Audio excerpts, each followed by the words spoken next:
Go live.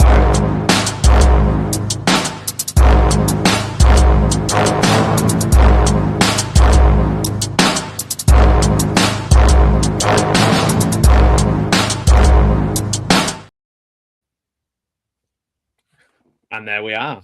Very quick intro. It took me by surprise, even though I made it. I made this.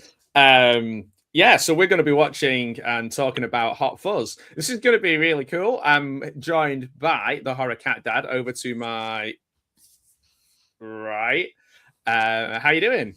Good, man. How's it going? Yeah, it's good. It's good to see you, my friend. I was gutted I wasn't well. I wasn't able to see come to your birthday stream, but I know a lot of people watched it, and I watched it the next day. And I'm glad you like your present. I saw that when you were on with Papa Goss at the end, so that was cool. Well, I showed it. I showed it a couple times. So. Oh right, okay. I saw that. Well, maybe I don't know. I must have skipped around or missed something. I was just like, I'm not putting up with this Gareth guy.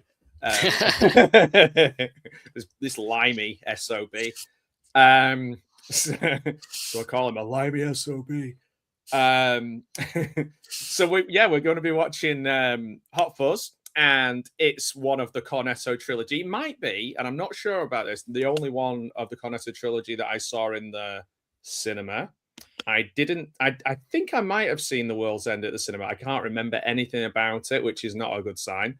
For years and years, I would say my favorite of the three would be Shaun of the Dead.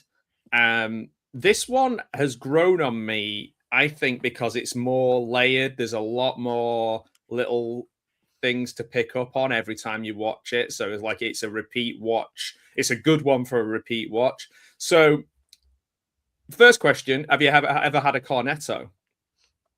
I've had something similar to it. Like, I guess there's this thing called a Nutty Buddy. Right. And it looks almost the same. So like when in watching this these films, I was like seeing, like when what's the name, Nick Frost is eating one in this one. I was like, oh, it's like a Nutty Buddy. It's almost like that. But probably I've never had a Nutty Buddy, so so a proper Cornetto, no, but a Nutty Buddy, which looks like it, yeah. I mean, they're nothing.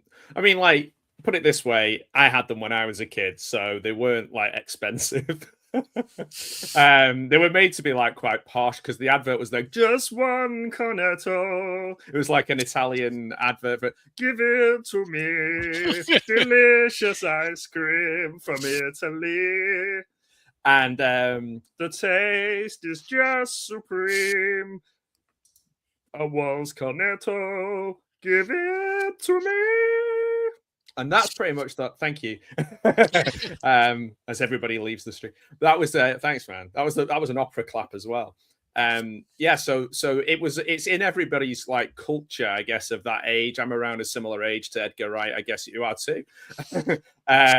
And yeah, I think Cornettos were just things that we'd have after our tea as a little treat, or if we went the ice cream, maybe ice cream van, but it would be like you wouldn't get one from an ice cream van. You get it from the supermarket.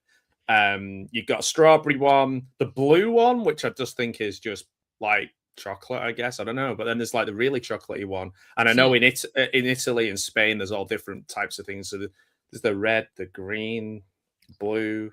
I don't know. So yeah, they weren't like my favorite. But what I did like was when you eat through the cone, there's a little bit of chocolate right in the bottom of the cone. Like right in the pointy. And it's the same thing with those Nutty Buddies too. Like the chocolate would get right down to the tip, and then it would just be filled with like hardened hardened chocolate because it was hot or it was cold. You know what I mean? So like it just solidified down there. I always thought they should just cut them off and sell them separately.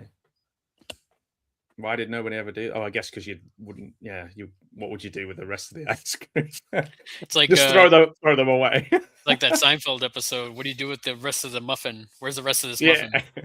Yeah. I'm a bad businessman. I would like make a Cornetto, but because I just throw have them in the factory, throw the 90% of it away, and just keep the 10% and sell, and then put them in a box and sell them. Yeah, you could call them Cornetto tips. Cornetto tips, just the tip. Yeah, that would be the there's a tagline. the thing. Just It's the like tip. just the tip. Like if you're on a diet and you don't want to have a massive cornetto, just the tip. So let's get started. Let's watch this film because oh, by the way, I'll ask you this once we get started. So are you all set up and ready to go? Have you got your video? Yes, I'm at 5 seconds in. 5 seconds. Okay, so I'm gonna, guys, when you, I'll skip to 5 seconds. So if you guys press play when you see play, and then skip to 5 seconds, and then we'll meet you there. See you soon. Bye.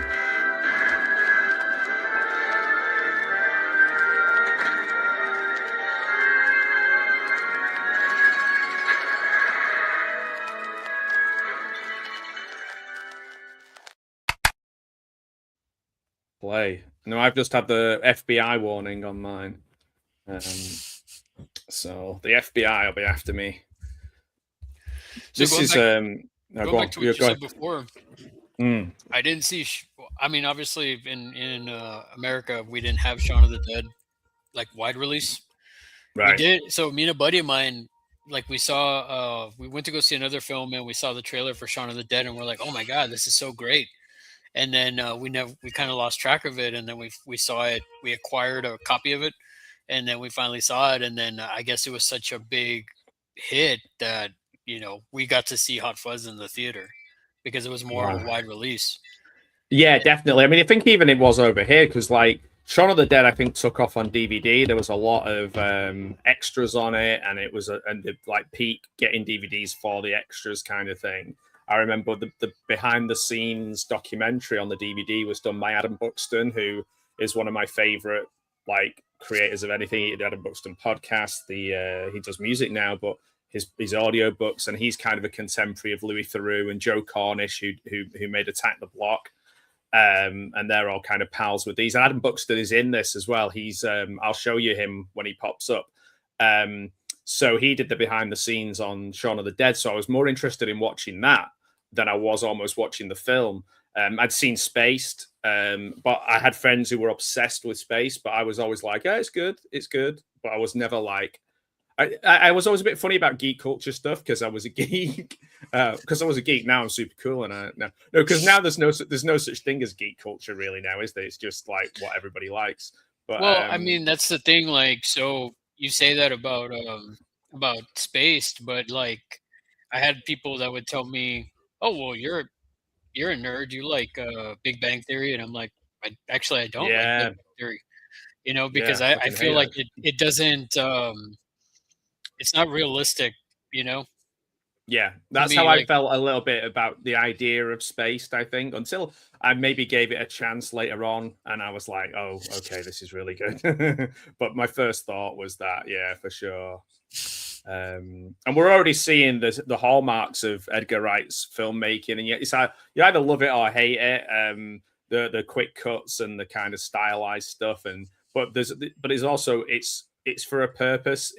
It adds to the humor. It's not just style with no substance. It's like style that makes it funnier. That's why I'm not a massive fan of Scott Pilgrim, or I didn't really like Last Night in Soho that much. Really? Because I didn't. Neither of them really did much for me. But Shaun of the Dead and this has grown on me. I've watched this. The more I watch it, the better it is. And there's Martin Freeman as the sergeant. There he is. And Tim Canterbury. And we missed Peter Jackson. Oh yeah, of course. Yeah. Father There's Christmas. So much to miss in this. If we try and catch everything in this, we're not gonna get to watch the film because it's crazy how many little Easter eggs there are. And just me saying Easter egg dates me to like 2007 and 2008 because that is what I was doing I was going online, finding out the codes for my DVDs so I could unlock the Easter eggs, and this was the kind of film that I would be doing that on. And this has got my favorite Bond in it as well, Timothy Dalton, which is just amazing. Like my I love favorite Dalton in this. Sorry to interrupt, man. I love Dalton in this. He's just so good.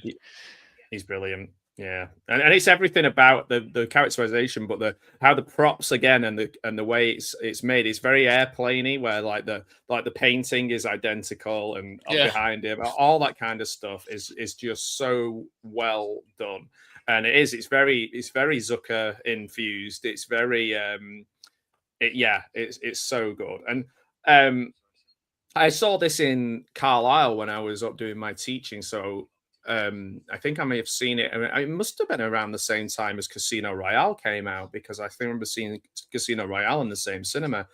And there's Steve Coogan. Oh, yeah. I forgot Coogan was in this, even though I only watched this about 6 months ago. Totally forgot Coogan was in it. I just watched a Steve Coogan film last week called Saipan, about the you're not gonna give a shit about this, but it's about the Irish football team and the manager and the captain falling out and it being a big massive thing, and he plays the Irish football manager. However, he's just Alan Partridge in it. To be honest, he doesn't pull it off as the guy who's supposed to have like a really thick Yorkshire accent. Didn't work, but it got eyeballs on the film, I guess. And here's Bill Nighy. He's just listing off all the names of people. Yeah. See, I only know Bill Nighy from a few things, but the one that my wife watched, yeah, Underworld. I remember seeing is he in the first one? Because if so, then I've seen it. Love Actually. Love Actually, I've seen that so many times. I hate that film. Really? Yeah, I can't stand it. Oh my word. I hate Richard Curtis stuff. It's all. I mean, hate is a strong word. Hate is a strong word, but I really, really, really don't like it. I'm actually surprised that I did like it, because I was like, you know. But I finally saw it. I finally gave it a chance at one point, and I was very surprised. I liked, like Alan Rickman, Bill Nye. His character was like nuts, you know. No, I think the actors are good in it, but I think maybe I've just been Richard Curtis to death, and it's like the kind of and also I kind of forced to watch it so many times over Christmas, and okay, like yeah, it's I think it's elevated by the people that are in it. I'll give you that. You got a young, you got a young Andrew Lincoln, or what's his name? Yeah, Andrew Lincoln. Yeah, not before he went full Coral. Yeah. Coral. Yeah. So that's Tilda, right? Or who is that? The girlfriend. Isn't it not? Is it Tilda Swinton? Tilda Swinton might be. Yeah, I'm not sure. I can't remember. I can't remember anything about. I remember it's somebody, like the girlfriend is somebody. Kate Blanchett. It's Kate. Oh, there you go. Yeah, yeah. So I've got some facts that I loaded up. So Robert Popper is in this scene as well, where he starts talking to the person, and it turns out to not be Janine. Yeah, I'm not. So Janine. that's not Janine. That's Robert Popper, the creative genius behind Look Around You, which is just so good, series 1 and 2, and also Friday Night Dinners, which is possibly one of my favorite comedies of all time. So yeah, there's just so many British, like just the amazing cast of British comedians and writers and people all in this. Robert Popper is amazing. Such an interesting person. Joe Cornish, who I mentioned earlier on from Attack the Block, pops up in this as well. Who else have we got? All kinds. As you said, Martin Freeman. Mm-hmm. Luckily, no Ricky Gervais going for like an hour. Stephen Merchant pops up. Yeah. Jim Broadbent, Paddy Considine from so many great films, including Dead Man's Shoes. Like the British, at one stage, everyone was saying Paddy Considine, the British Robert De Niro. Fascist. Yeah. So and then we've got the Swan Hotel as well, like foreshadowing to all the pubs in the next film. You got Rafe Spall and Kevin Eldon in it as well. Olivia Colman, Edward Woodward, Ed Three Woods, The Equalizer. I will say what's interesting about this one, like you were saying before, it's like upon rewatches you catch a bunch of stuff.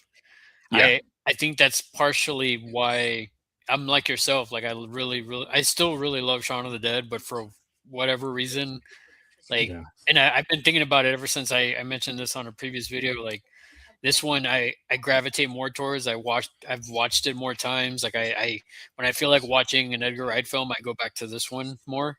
But I think it's because, like you said, it's layered to where it's like it's a buddy cop, crime drama, but it has elements like slasher elements. You know what I mean? Yeah, and it's like in a really unusual location for that to be happening. Outside of, there was a TV show in the UK called Midsummer Murders, but that's like literally a ridiculous thing where every week there's a different murder in this small village, and it's very like there's no real humor in it. It's like just Sunday night TV for old people.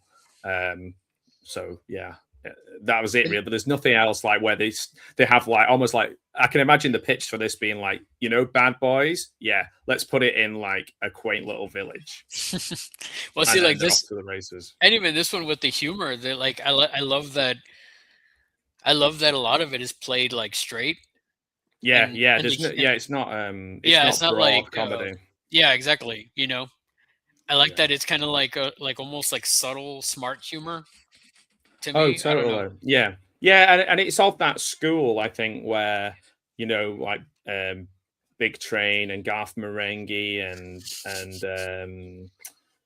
all of these things really that were like this group of people where they didn't take themselves seriously, but they took what they were doing seriously. Like doing like there's just a really amazing crop of British comedians and creators all at the same time, and it's mad how so many of them were like friends. I guess it's not really, because a lot of it is based around universities, mainly Oxford and Cambridge. But yeah, funnily enough, I'm going to see Garth Marenghi live this Thursday. Nice, man. Yeah, that's awesome. He's doing a book tour. So I'm hoping I can get my picture taken with a Dreamweaver. A man who has written more books than he has read.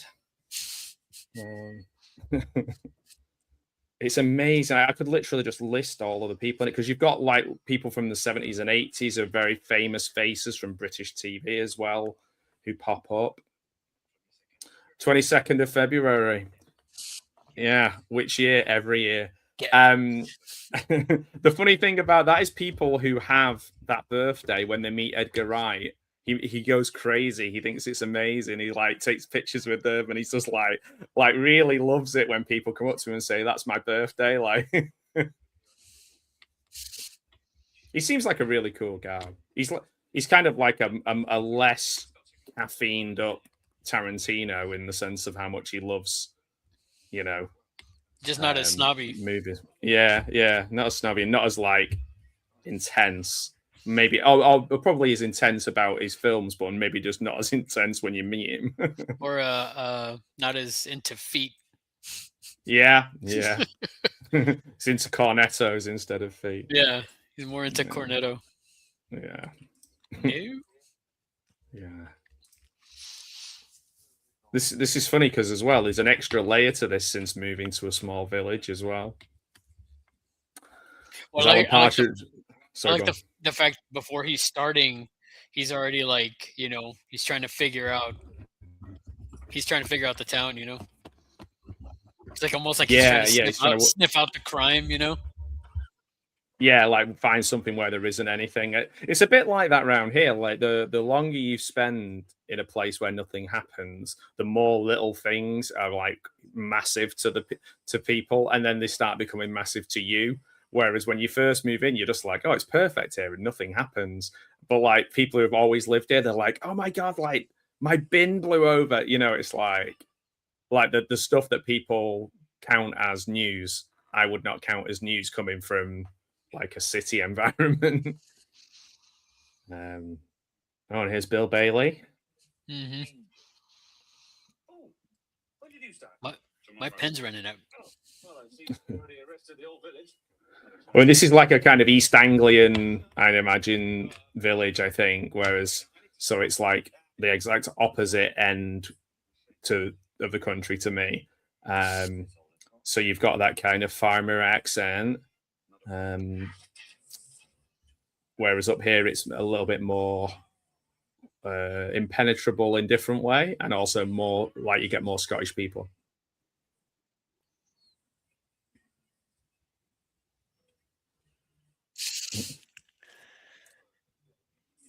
Student days of wearing traffic cones on your head. That used to be like a rite of passage, I think, for a lot of students. Stealing traffic cones. Yeah, it is kind of weird. I think maybe I got a different dimension out of it when I moved here and watched it, because I was just like, yeah, like walking around the village, you do feel like an outsider. There's definitely times I've been to like the shop and I've been queuing up to get something, and then somebody walks in who's like a local and just gets served ahead of me because like they're, you know, a local, even though I live here. You definitely can notice the outsider status, and people look at you, you know. Yeah, people look at you and like, who's that guy?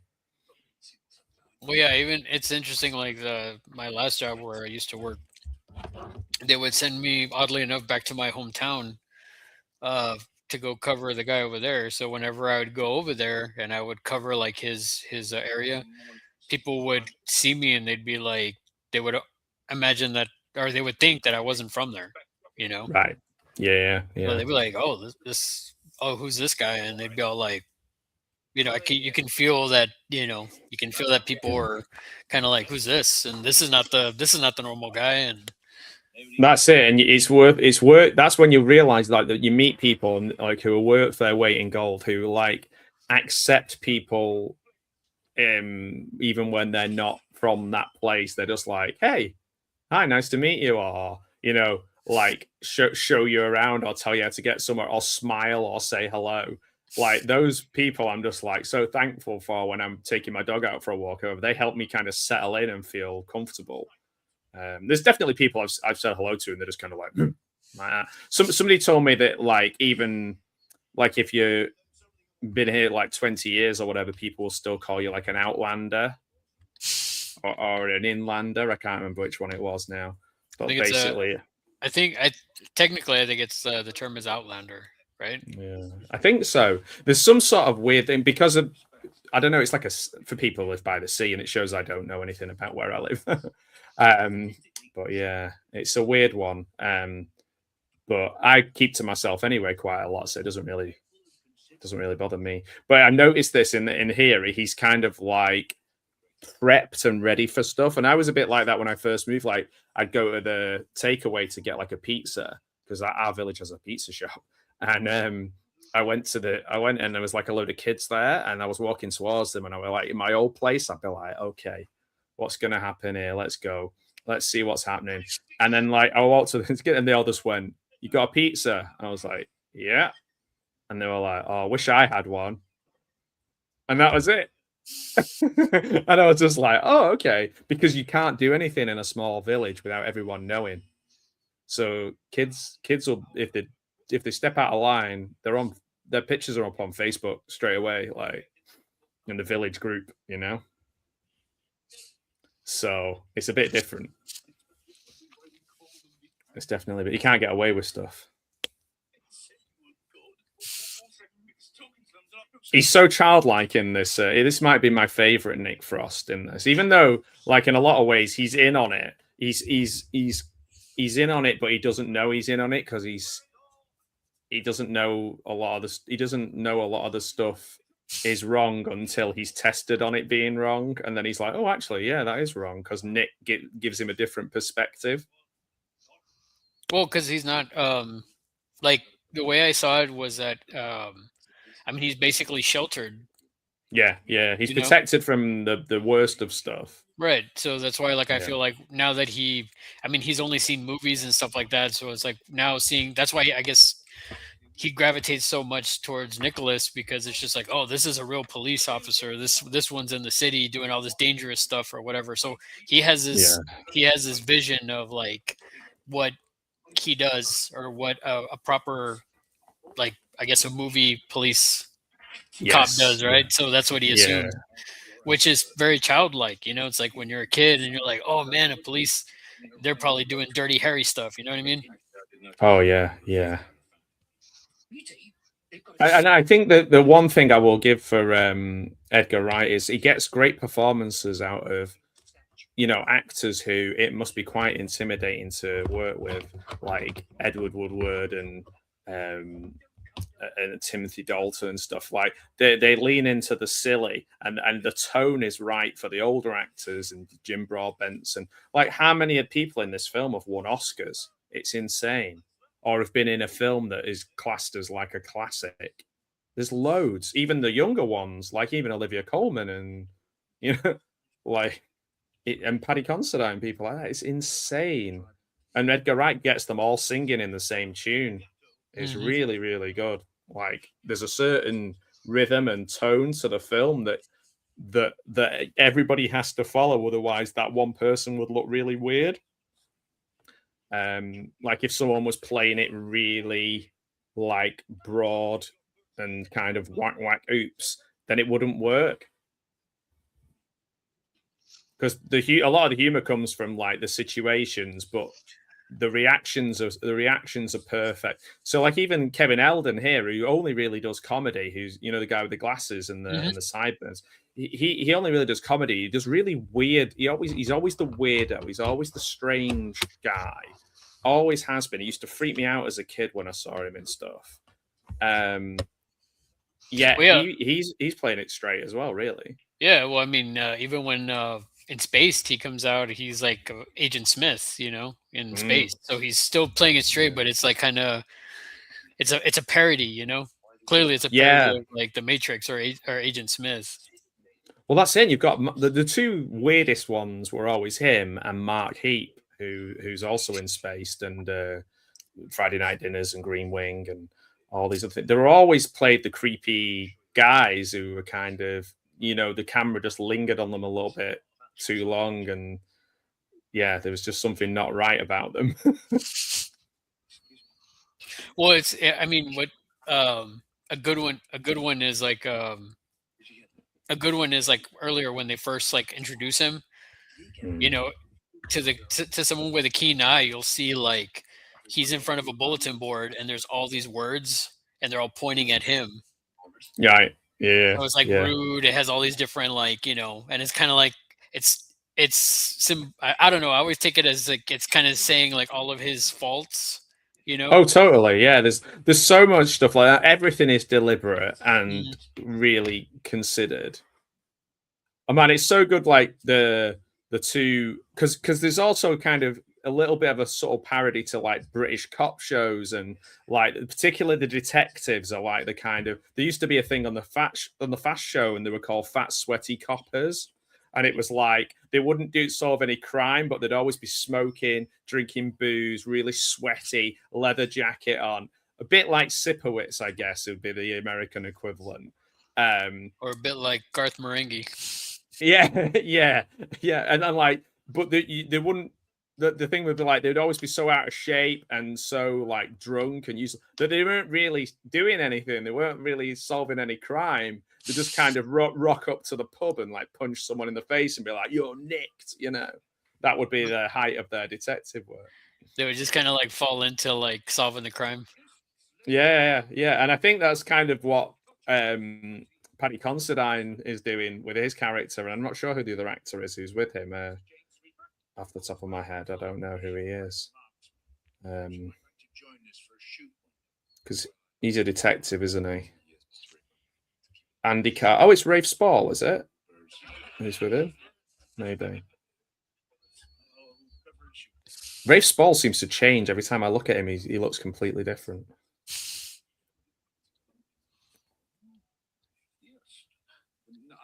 I believe I have a cream for that.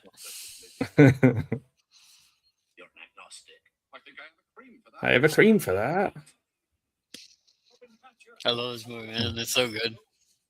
So, Just the everybody, name, yeah, like the surnames and stuff as well, isn't there? It's like, is it to do with like evil people or something to do with their name? Like their names are to do with what they do in the film, like shooter and things like that. I'm not sure.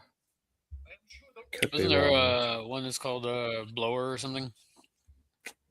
Probably. Like when I see the names, like I'm like, oh, you see it. You know what I mean? Yeah.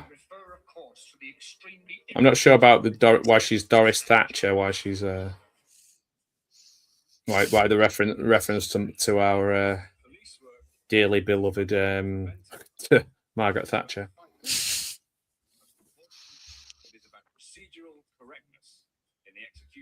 And the Hound is in this as well, isn't he, from Game of Thrones? Is he? Yeah, as what Yarp and Narp. Is he the Hound or is he? What's the other one called? The two big dudes. Is the two? Oh wow, I didn't even realize. Yeah, Rory McCann. I'm not sure he's the Hound or there's two big dudes, isn't there, who are like throughout the series. I think he's the Hound.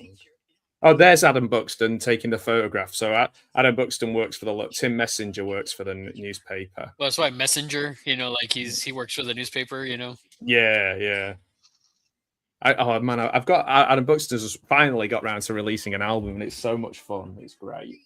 But his podcast is just out of this world. And I've read his 2 audiobooks I highly recommend. And the Adam and Joe show. I don't know if you ever remember the Adam and Joe show. They used to do like they get toys and they'd do like toy train spotting and like they did like a toy version of really big films, and they just like do it in stop motion, and it was hilarious. So good. In fact, I've got the VHS of it here. Here we go. Adam and Joe show. Nice. So there's Tim Messenger there with the hat on, and Adam Buxton, who went on to do Attack the Block and write Tintin. And yeah, it was really, really good. I'm trying to think of what stuff. Oh, they did the toying, like toy train spotting. They did show toys that was like showgirls. They did. Oh, which one did they do that was really good? But they're just basically in competition with each other all the time to make these incredible collectible version. Like for example, Adam's Obi-Wan figure was in every single one of the films. And I remember in the toy Showgirls one, Nomi is like a little toy. I think she's like a little lamb, and as it goes along, her stuffing just keeps coming out of her till there's nothing left, Oh, that's they do the Lock, Stock and Two Smoking Barrels one. It's called a Lock, Stock really? Lock, Stock and a Barrel of Smoking Monkeys or something like that. It's called. I can't remember exactly what it's called, but it's so good. Yeah, Guy Ritchtoy is the director. That's still my favorite, man. I love Lock, Stock. As good as Snatch is, and the movie and other thing. Lock, Stock is still. I still love that movie, man. I think it's just because it's so like. I guess because it's so like they're like unknowns other than like Sting and now later Jason Statham, but I mean Jason Statham. I don't know. I love that movie so much. Like I can watch it over and over again. I need to rewatch that. I need to rewatch Lock, Stock because I haven't seen it since I saw it at the cinema. It was such a thing. Like it was tied in with kind of the music of the time, like Britpop and the TV, like TFI Friday and all that kind of stuff. And I was kind of always a little bit anti Guy Ritchie because I knew that he was a rich guy pretending to be like a Cockney gangster. And it kind of irritated me. But I guess I was a little bit more principled about what I liked and didn't like back then, like when you're full of piss and vinegar. And now I don't have that kind of attachment to things I watch, as much. I guess maybe I didn't feel that way because I didn't know much about him, Yeah, you were like, he's just an English guy and making a film about other English guys, yeah. he's just an English director, you know. Like I didn't really, I guess I'd never really looked into it that much because back then, I mean, even with Lock Stock, I it was a trailer I saw on a movie I rented, and I was like, oh, this looks pretty cool, you know. And then I kind of like lost track of it. Yeah, yeah. It's funny. It's like, yeah, they're great fun films. They also spawned so many British gangster films that are just like just a deluge of them of lesser value. A bit like the sort of the Tarantino explosion of you're like, oh, 12 heads in a duffel bag or whatever it was called. Like Yeah, like it's there's 2 Days in the Valley. I mean, there's a ton of those films. I mean, even beyond that, you can even say Swingers too, because Swingers was like, you know, and during that whole boom of like Miramax, you know. Yeah, the Clerks influence and the Tarantino influence. And over in the UK, I guess it was more like, oh, well, we can make a gangster film. We can get a few real life gangsters in films, and they don't have to be able to act and stuff. And yeah, it has that. It had that effect. I think that it was really exciting actually because there was a period of time where British film. We've always had like period dramas which nobody goes to watch but win lots of awards, but we don't have we have these big sort of quiet periods where nobody is able to make anything other than those, and then you get these people who just kind of push through and create something that people really like, whether it's a one-off horror or a one-off gangster film. And it's always great when that happens because it's really against the odds. It's like completely against the odds. Oh, through the fence we go. I like this part. Oh, yeah. Oh, yeah. It's always there's a bit in the Irish really bad Irish film. Oh man, what's it called with Jimmy Bennett in it. What's it called? Fatal Deviation. In Fatal Deviation, where he hits this guy and he falls over a wall, and then you just hear the guy go, oh, like that. And it gets me every single time. It's so funny. It's quite a small wall as well. Nick Frost was a lot bigger than he is now. Yeah, well, even in the other one, the World's End, he looks bigger there than here. Yeah, it's almost like he gained weight and then he started like losing weight again. Yeah, yeah, because I don't remember him being that seemingly that big in Shaun of the Dead. Yeah. You know what a press charge is?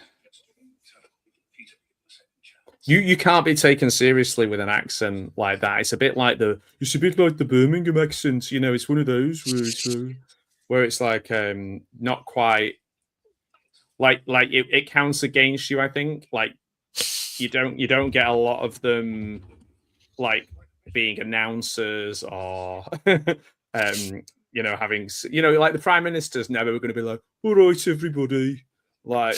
It's just never going to happen, and that's a shame because it's a lovely accent. I like all the different accents. There's one or two accents in the UK that really grind my gears. I can't stand, but I'm not going to say which ones. But can you I guess reference a movie that I have seen? Yeah. Yellow Submarine. Anything by the Beatles? No. But yeah, who will know? Nobody will know from that amazing clue. Yeah, I'm not a big fan of the Scouse accent, but yeah, Birmingham is a gentle one. I like that. And the Midlands accent, which our friend Paddy Considine has, that sort of not brummy but kind of like the Shane Meadows films, like Dead Man's Shoes and stuff like that, where someone's talking to you and it's so gentle and so lovely, but you only just realize halfway through that they're threatening to kill you. Like that's quite an interesting accent. I quite like that one. It's like it's very sing-songy and friendly, but also there's like an air of menace.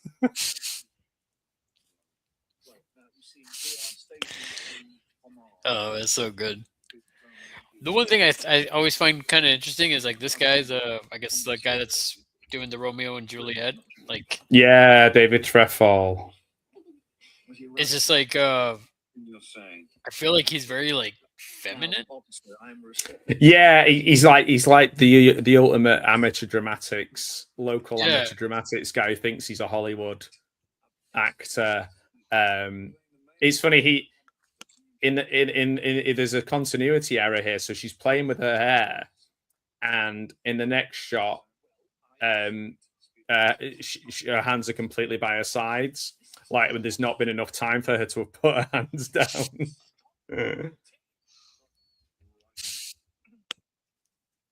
But when they're controlling, I don't know this. I'm not a big Point Break guy, but when they're doing they're talking about, and there's references to Point Break in this scene where they're controlling the traffic for the speed limit. But I didn't get that because I only saw Point Break once, and I can't remember much about it other than the amazing Gary Busey in it. No, I would say you definitely got to check it out again. It's really good. I mean, Gary Busey's good in it. I mean, Swayze's good in it. There's a lot of good action beats in it. I mean, even Keanu's pretty good in it. I mean, yeah, man, I like him. He's good. I mean, it's it's a film that I watch at least like once or twice a year. You know, I watched the riff tracks of it. Oh, really? Yeah. Maybe it's skewed my opinion on it a bit.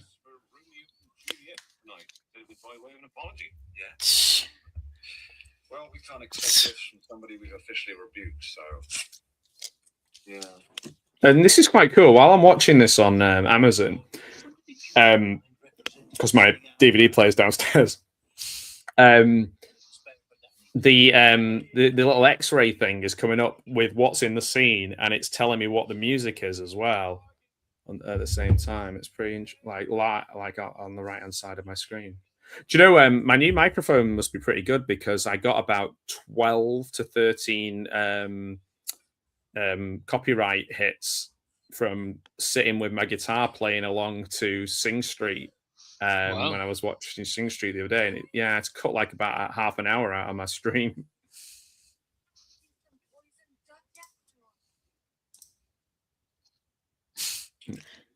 But I love the fact the version of Romeo and Juliet they're doing is Baz Luhrmann's version of Romeo and Juliet. Yeah, I love anything like that. It's like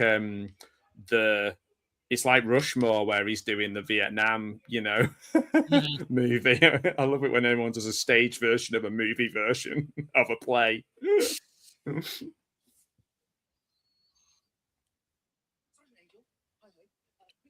he is, Tim Messenger. Cop enjoy watching Young Lovers.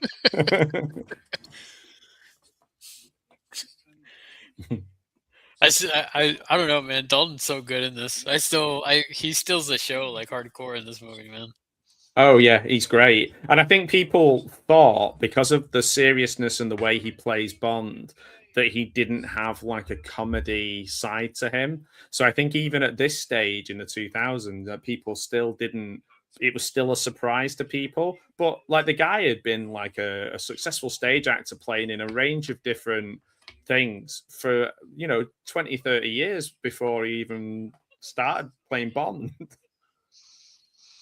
Well, even in even his movies outside of Bond, like Rocketeer, he's a good villain. Yeah, he plays a good double.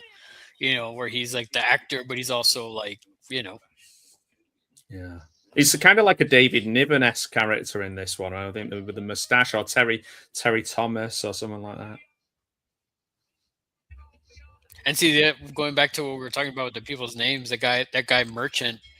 I mean, he's he comes in and he's wanting to like do bigger like what was it? He was wanting to do like bigger companies and stuff like that, and bring up like these bigger shops to the town. Oh yeah, like kind of gentrify it kind of thing. Yeah. She favors the older gent. I don't believe that people do favor the older gent. Maybe I'm cynical, but I think they favor older gents with money. I don't think anybody goes, "Oh, I really like this guy. He's old." like that. Like that's the selling point, you know. What? The old part. Well, that's why I never bought the whole like, you know, the dad bod thing when that was like that whole dad bod era, which you know, you have to. It has to. I never understood that. Like I was like, I don't buy that.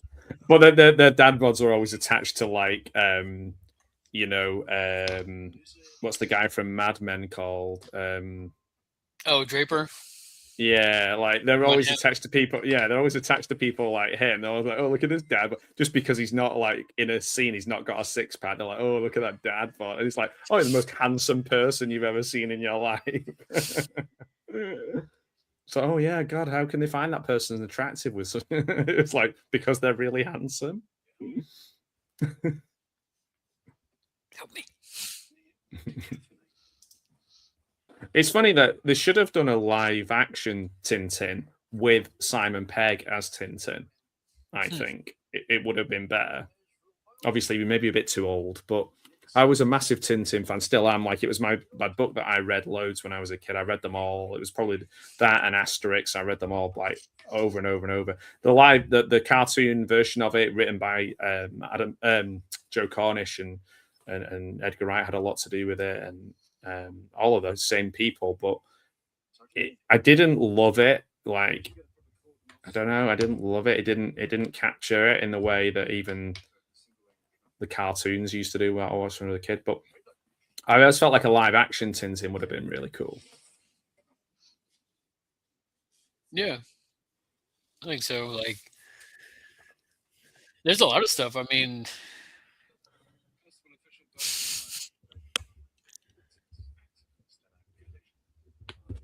I don't know, man. These two other guys, the Andes as well. I think they're really great in it too. Yeah.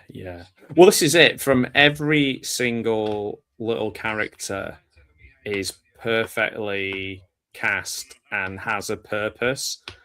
Even like obviously they're all actors, so it's different because like I was just thinking about like Marty Supreme being the same, but in that one it's like a lot of the people are not actors, but they're cast for the way they look or the kind of energy they bring to that thing, and it's like, but it's the same level of attention to detail that only people who are obsessed with film do with their films.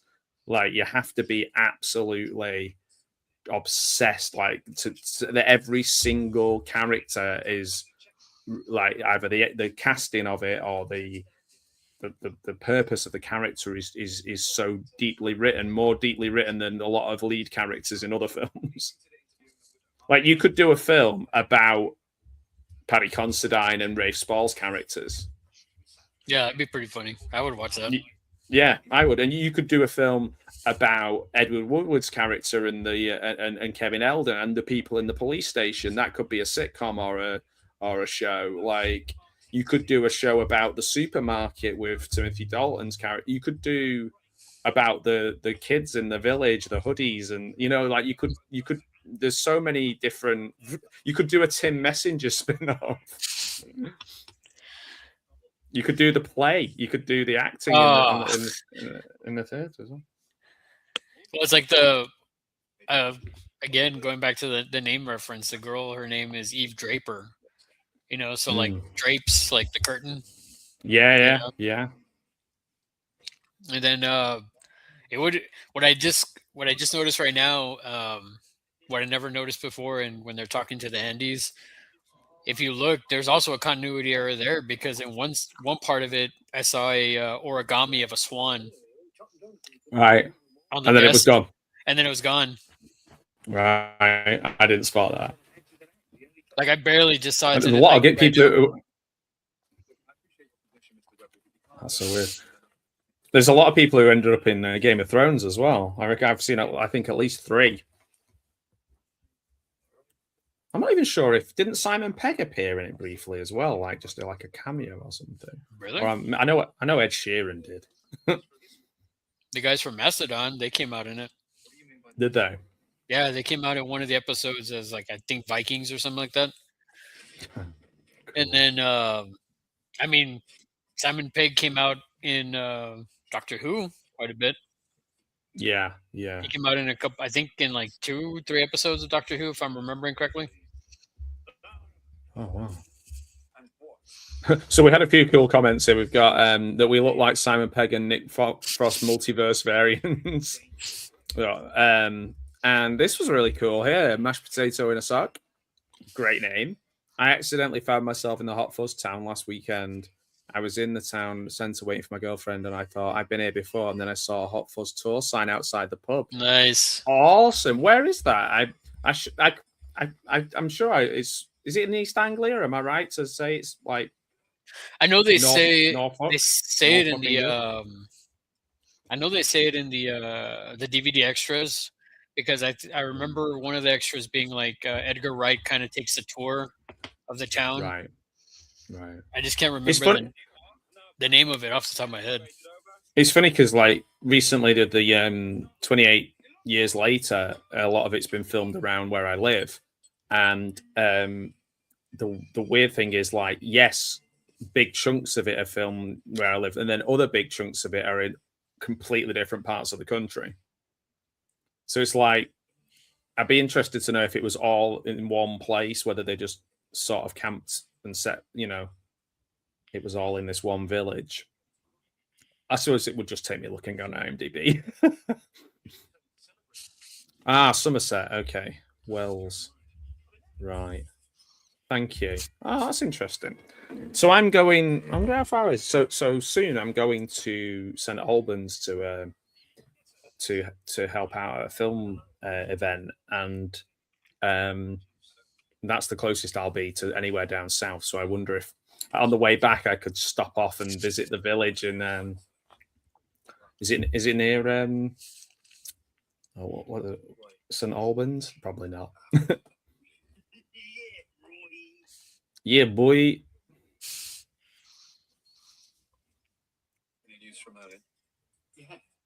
I just love that detectives have mustaches, and that's that. I think that really is like a reference to like the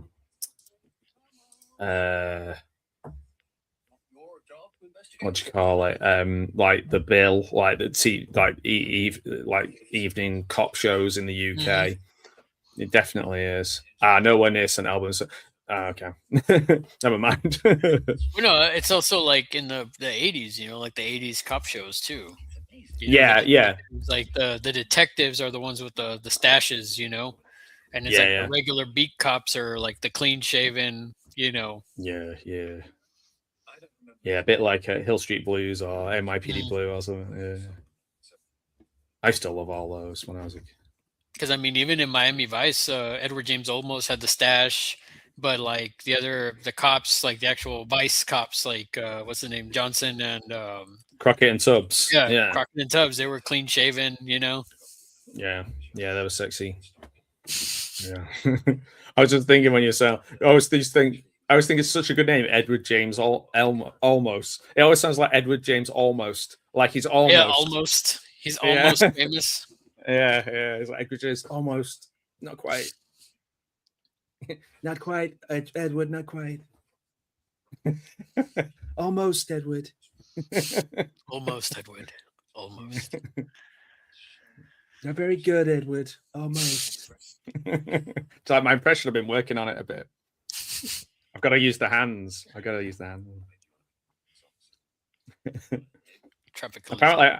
I can't do any impressions without working out a gesticulation at the same time. It's a dirty habit. It's like I don't know what to do with my hands right now. That's so good with a ketchup packet. Yeah.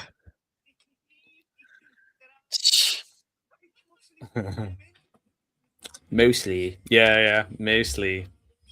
That's a good reference as well, where they come out at night mostly. It is definitely a reference, Aliens reference that they make. But also, I remember at the time, around the same time, Cartman doing the same Aliens reference as well. Mostly. Yeah. Mostly. Cheers.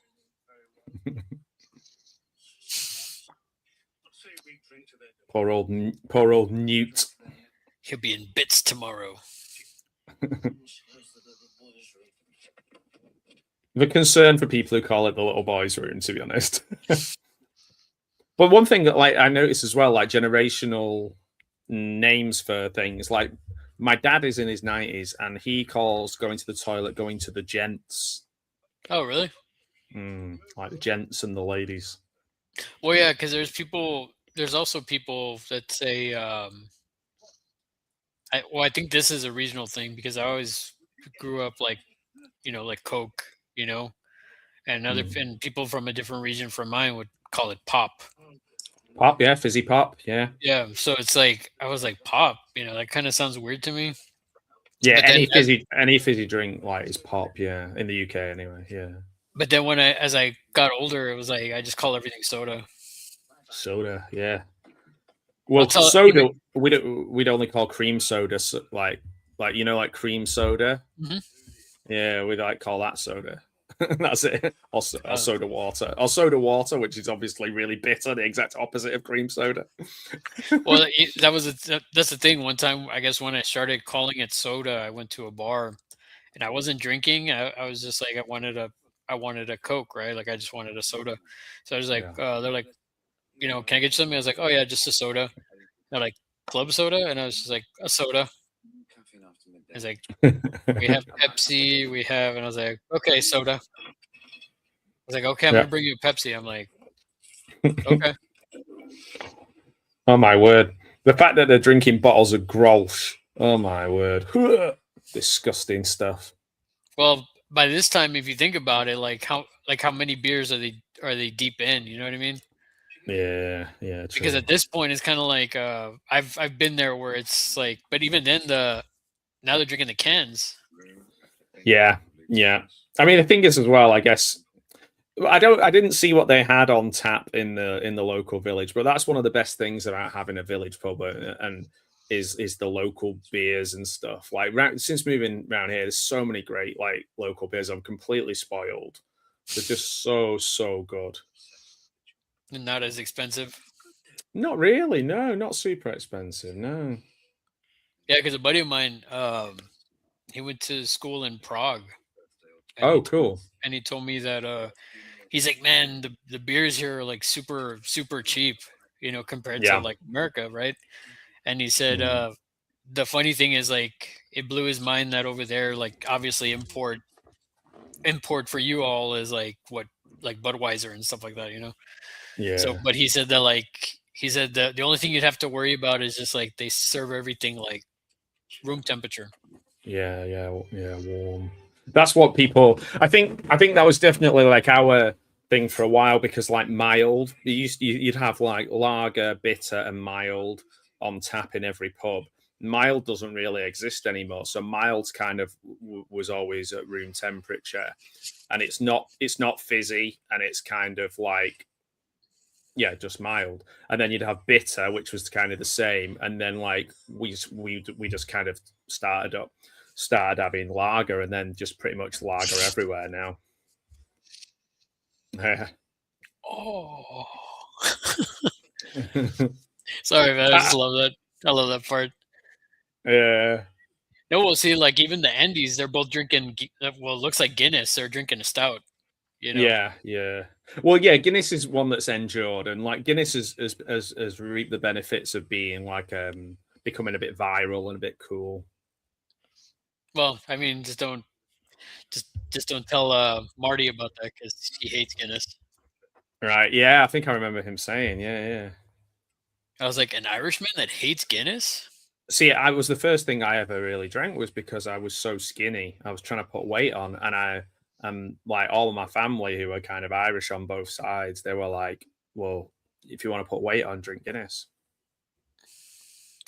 And actually, the other one was put So go on. No, go ahead. I was just gonna say the other thing that they told me was Elvis used to eat a lot of cream cakes, so eat a load of cream cakes and that'll put weight. Well, no, I mean, all I was gonna say was Guinness. In actuality, the carbs in it is not that much. Right. You know, that's the weird thing. A lot of people are like, "Oh, it's heavy. It's this and this." Actually, if you look at the maybe they thought it was the iron or something would make me like iron, like full of iron, Iron Man. It was a swan all along. I love that part. It should be coming up here shortly. It's funny as well, like in these, like animals do kind of just interlope into your, like for example, when I moved my mum and dad up here, my mum rang me up and she was like, "There's some sheep walking past our front door," and they just got out of a, "What should I do?" And I was just like, "Oh, just leave it. Like somebody's already contacted the farmer and he's on his way. Come and get them." Like you will, like I've had in my back garden since moving here, I've had like pheasants and geese flying over my head that are like that far away, like in a big V formation, just flying like literally a meter above my dog, just going, "What the hell?" Like we've got like a family of rabbits in the field behind us that are here. They've been here literally 2 years. They're so good, so interesting. Well, it's like even here, like compared to where I used to live, you wouldn't see too many like critters, you know. Like where I live now, it's more like in a suburb. Yeah. I love critters. It's a swan all along. It was. No, but like around here, you see more like you know, we see more like squirrels, and you know, lately we've been seeing a lot more raccoons, which is crazy. I was like, wow, man. Like we saw like a whole herd of. One night, I thought it was like stray cats or something in our front yard, and I looked outside. I was like, "What is that?" It's like, "Oh my god, it's raccoons!" You know, have you? I've never seen a raccoon. I don't think in person. I've seen the TV cartoon show Raccoons when I was a kid. That was pretty cool. With Cyril Sneer and all those guys. Guinness and Baileys. What is that like? What with the little Baileys in it?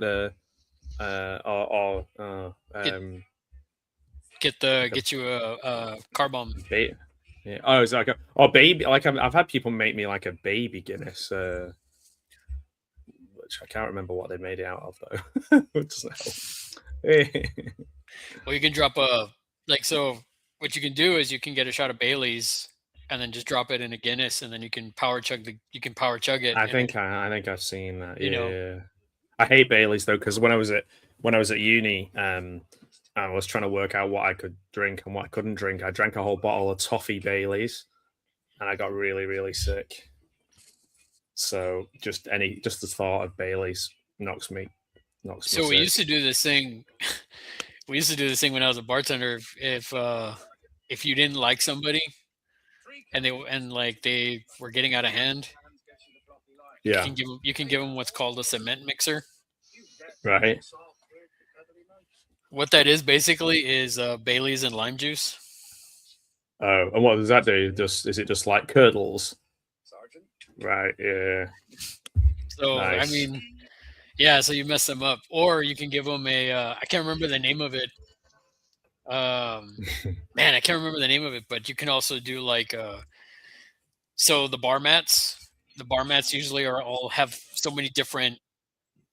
Like it's a hodgepodge of like drinks that were like poured, you know, all over it. So it's like at the end of the night, you have to like dump that out, right? Because it's all just a hodgepodge. Yeah, of liquid. like the dregs. Yeah.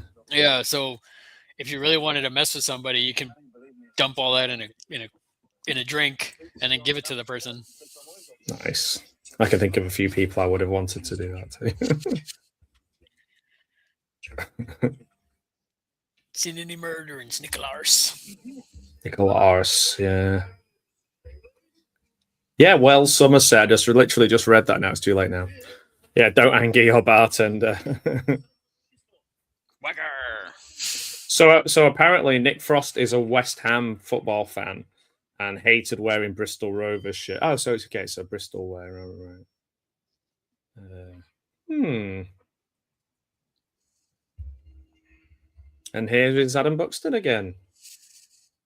He's about to meet his maker.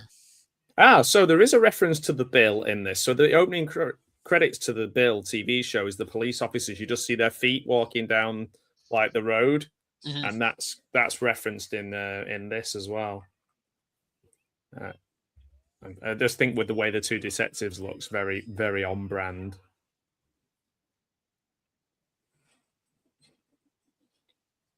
So it's got a little bit of, I mean, it has to have a little bit of folk horror in it. If we've got Edward Woodward, what a waste it would be to not have that folk horror in it. Tim Messenger. So Tim meets his doom. A lot of people get Adam Buxton to sign like broken rocks and. I was gonna say like pieces of church. Yeah.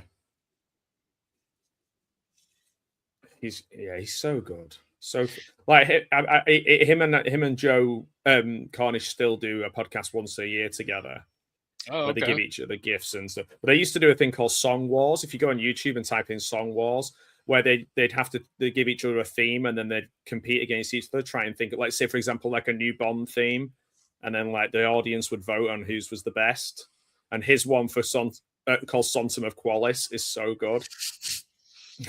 Oh, I've forgotten how gross it was actually. Well, that's what I'm saying. It's like I think that's what makes it so good is the fact that it's kind of like it's got so many elements. You know, it's got the buddy cop, it's got the drama, but it's also got like horror elements. You know, like slasher. Yeah, oh yeah. It's got the gore. Yeah. You know, and the folk horror stuff as well, and the villain. Yeah, and the villain. It's weird because I don't think people knew how to take this when it was on at the cinema. I just seem to remember people being a bit like, huh, like, they were like the woman from Serial. They were like, huh. I was like, huh. I mean, I remember this one being pretty big over here. Yeah, I think it did well. I just remember like everyone's reaction. My like, for example, my reaction wasn't like straight away like at the cinema, like, oh, I love it. Like it wasn't. I was just kind of like, yeah, that was good. You know, like I was like, that was good. And then I just kind of went on with my day.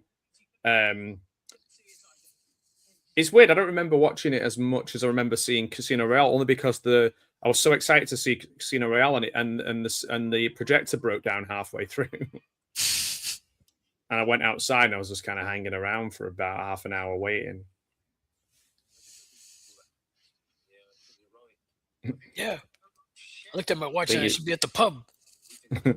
He thinks you're thinking. He thinks you're talking a load of shit. Pain in the arse. He's so good, Paddy Considine. He can do anything. He can do like, De Niro level misery and hardship, and then he can be blindingly funny at the same time. He, I would say, if you look, and he has a band. My friend goes watching his band, Paddy Considine's band, like a lot. He says, like, I think they call Riding the Low, and he goes watching them all the time. He says they're brilliant. But I think I've listened to one or two. I can't remember much about. But I just think if we're talking like best contemporary British actors, he's got to be in the conversation as one of the best. He's so good, Paddy Considine, and I think sometimes in a way he's wasted. Like he could be in some really leading man stuff, but maybe that would involve him having to go and live in America. I don't know. Well, I mean, he's even if you stick with the Cornetto trilogy, he's really good in World's End. Yeah, he gets much bigger part in that as well. Whereas this one, he's straight comedy in this one. Like even though he's trying to, it seems like he's playing it straight. It's just like he's just funny, Yeah.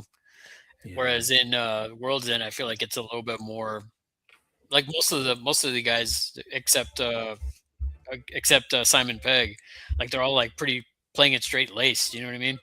Like Martin Freeman, him, Nick Frost, especially. Top cop angle. Did you have you seen the Room for Romeo Brass, the Shane Meadows film? He plays a character in that, Paddy Considine. He's like a really pathetic guy whose partner breaks up with him and he's trying to get her back, and he's so pathetic, but he's really funny in it. It's a great film. All of the Shane Meadows films are great. I'll have to check it out. Room for Romeo Brass, 24/7 with Bob Hoskins is a great one. That's his first one. I do think I do think Dead Man's Shoes is probably the best. There's a rap themed Shane Meadows film called LeDonk and Scorsese, which is really good. One called Summer's Town. They're all really, really good. I wasn't a big fan of even though I know they will be good, the football hooligan, this is England ones that he did. Just because like football hooliganism films just bore the shit out of me. Well, it's like so I guess you didn't like Mean Machine then. Mean Machine, the British version, the Vinnie Jones thing. Yeah. I've not seen it. Really? Yeah. It's very much, I mean, it wasn't done by Guy Ritchie, but it's very Guy Ritchie-esque, especially after Lock, Stock. And it I don't know, man. Statham is a nut job in that film. Like, I don't know. I really like it. It's really good. I haven't seen it. I'm gonna watch it. I'm the bloody juggernaut, I am. Yeah. Vinnie Jones, God bless him. One that he's in that's supposed to be actually good is I think isn't he in Midnight Meat Train, which is supposed to be really, really good. I've not seen that. I keep meaning to see that. He was also in he was gone in 60 Seconds. He was in that. He was in I saw that one. I remember that very well. Which is another one. Oh no, I'm thinking of Swordfish. You got to think about the classic Euro Trip. Euro Trip, yeah. Where he's playing the soccer hooligan in that. Of course. Of course. She's just passed away, the lady who works in this shop. She was in a lot of British sitcoms. Oh, really? Yeah, she was in a lot of the Victoria Wood stuff. One of them being the amazing Acorn Antiques, which was kind of a spoof soap opera, really badly acted, everything not working quite well, kind of falling apart. She was in this. She was in that a lot. She often played the straight character in it in sitcoms. I'm trying to think what her name was. What's her name? Is it not Anne Reid? No, I don't know. I'm sure somebody will tell me. I'm sure somebody won't, but nobody gives a shit other than me. Oh yeah, and Garth Jennings, the director who made the Sing films and Son of Rambo, and lots of music videos as Hammer and Tongs. Who's in that group? He plays a crack addict in this. You've got quite a few future directors and current directors. Obviously, you've got Peter Jackson, Garth Jennings. I think Joe Cornish pops up. Edgar Wright's in the film. It was Anne Reid. Anne Reid, was it? Yeah, her name is Anne Reid. Oh, I was right. Nice. Well, I'm right. Even a broken clock is right twice a day. I don't think so, no. Yeah, he's in the credits. Is he? Yeah. Oh. I guess he was one of the guys. He was one of the guys in the at the beginning. Well, there's a lot of people like Kate Blanchett who are like, "Oh, I love Shaun of the Dead. Can I be in your next film?" Pretty much. Yeah. Alice Lowe's in it, who's also in Garth Marenghi. Man, so good. And I don't know if you watched the spin-off from that, the Man to Man with Dean Lerner. No, I haven't. I didn't even know about that. Oh, it's so good. So it's like Dean Lerner, the who plays the chief in Garth Marenghi's Dark Place. He has like a chat show, and each week Matt Holness is a different character who comes on, and like Dean Lerner interviews him. But one of the episodes he is Garth Marenghi, and then the other ones he's like, one of them he's like a racing driver. The other one he's like an old sci-fi actor. One of them he's a guy who's like from the old Hammer horror era. It's really, really good. Yeah, it's called Man to Man. You can find them all on YouTube. Man to Man with Dean Lerner. It's great. Yeah, I'm going to check that out. Yeah, that and Look Around You are ones that I'm always telling people. Like the second series of Look Around You, where it's not like a TV like a kids, not kids, like the first series of Look Around You, written by Robert Popper, is like and Peter Serafinovich is like it's like a school's program, so like an educational program. But the second series of it is like a Tomorrow's World type show. So it's like a kind of, oh, this is what computers will be like in the future. So there's one called Music 2000 where they have people kind of come up with their ideas of what music will be like in the year 2000. So like Kevin Eldon's on as a guy who invents his own language that he sings. There's a guy on, the guy from Peep Show, who's the boss from Peep Show, who raps, and he's just like, I'm rapping, rappity rapping. It's so good. Yeah, Look Around You and Man to Man with Dean Lerner are ones that I think really have stood the test of time, that people don't talk about as much as, say, Garth Marenghi or Spaced. Well, I mean, how many seasons is or series is Man to Man? Just one. Yeah, it's like about 6 episodes. Well, it's kind of like, well, yeah. I mean, Dark Place is only 1 season, right, or 1 series? Yeah, I mean, it's still crazy that they even let them make it, really, because it's just so out there, and they just stuck it on. It's the same with the Adam and Joe show that was on the same channel, Channel 4, in the evenings, and they put on, and it's just 2 guys in a room, making films with like toys and puppets and doing sketches and like just bonkers stuff. And like Channel 4 would just put it on, and a lot of that great comedy and a lot of those people who we're still watching in films now, because it all started on Channel 4.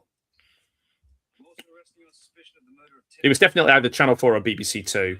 Like Big Train was on BBC 2, which was like a lot of the people in this are in Big Train. Like well, even in Shaun of the Dead, there's a lot of people in Spaced as well that were in Big Train as well. Yeah, that whole group of people. It's kind of like the next group after the Steve Coogan era and Chris Morris era of like Day to Day and Brass Eye, and then you've got these guys. These guys are more closer in age to me than Chris. Like Chris Morris would probably be about 55 now, and these guys will probably all be about 50, I reckon. And then I'm the 5 years. Well, not 5 years. I'm about 3 years now. Yeah, I'm catching them up. I love where he breaks it all down, because it's very much like films at the time, a bit like Memento, where it's like, let's break this story down. Well, yeah, and then it's great because it's like it's rewinding. It's very, that's the stylized where it's like, but then it shows that it's, what's his name? It's Dalton doing all the murders. Yeah.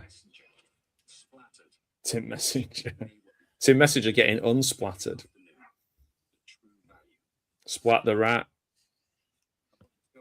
You see the Splat the Rat game in the thing. That's a fun runner. I went to get some flowers yesterday, and I said to the woman, because it's Mother's Day. Is it Mother's Day in the US as well on Sunday? No, it's gonna. No. That's not until May. Okay. And I went to the shop and I was like, "Oh, have you got any like smaller bunches of flowers than these?" And she's like, "No, we've only got these, and they're all £40." I was like, £40 for a bunch of flowers. That sounds excessive. That's like what? Yeah. That's like $50, isn't it? Well, it's like buying flowers here for like Valentine's Day. It was like ridiculous. Yeah, that's why I say to people, just don't stop buying them. Just stop it.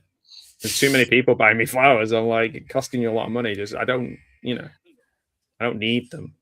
Just stop. In fact, if anyone's watching and they're thinking of sending me flowers, stop. Just don't do it. It's a waste. It's a waste of time. Save your money. It won't make me love you.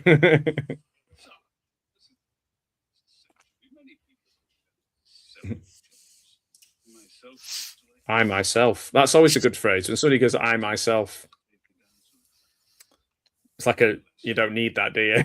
Yeah. I myself, me.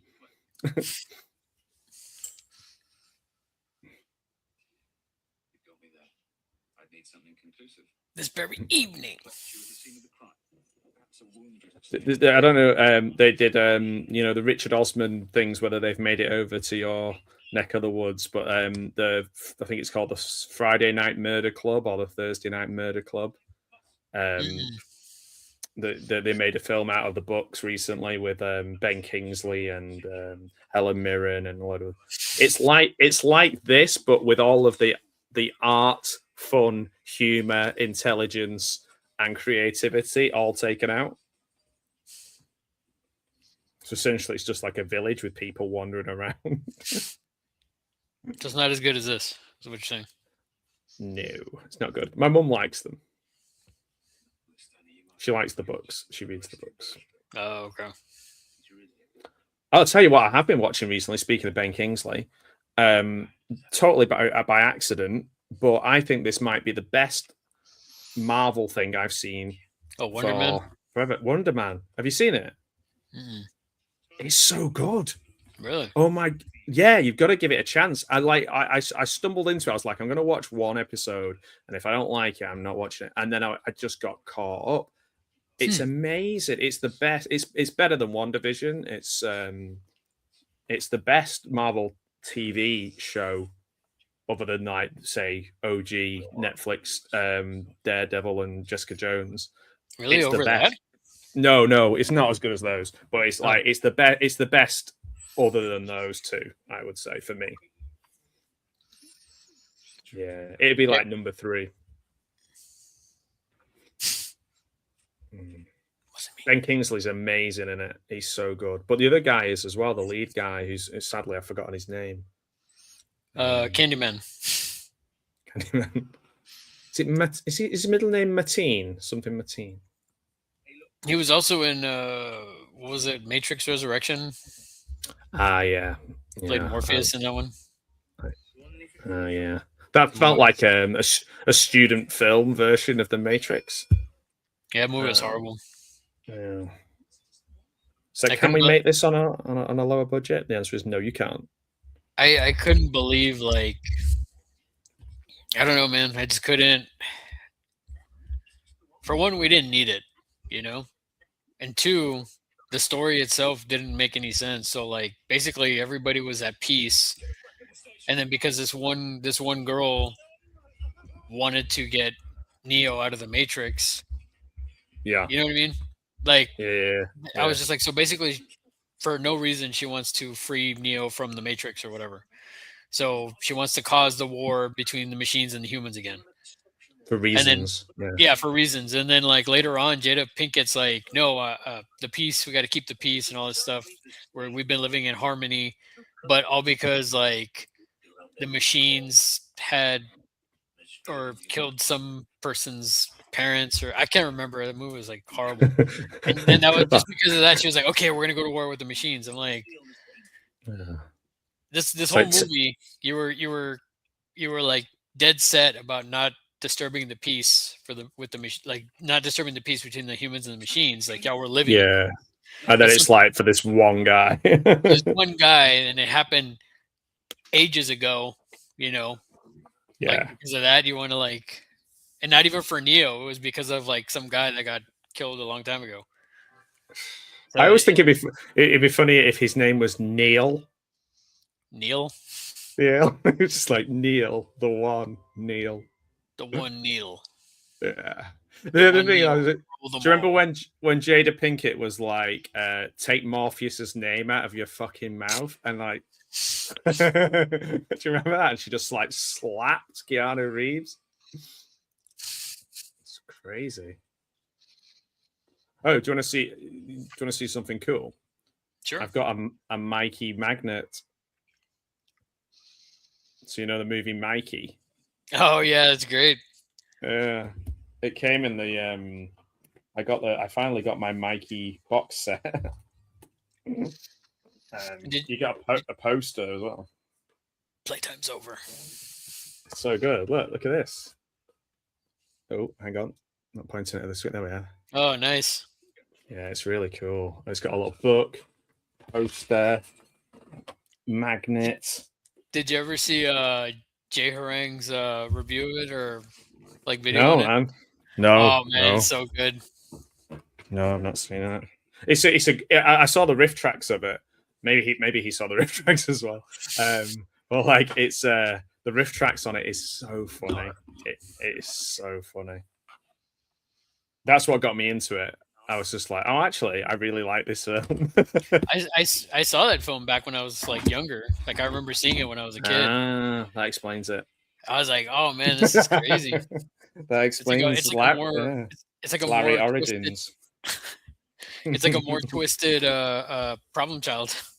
Yeah, it is. Yeah, and it's like yeah, because there was definitely an era of like stuff that was a bit more twisted than it should have been as well. Like I saw a clip from Stay Tuned this morning, which I have on VHS somewhere, and it's like Three Men and Rosemary's Baby is one of the films in it.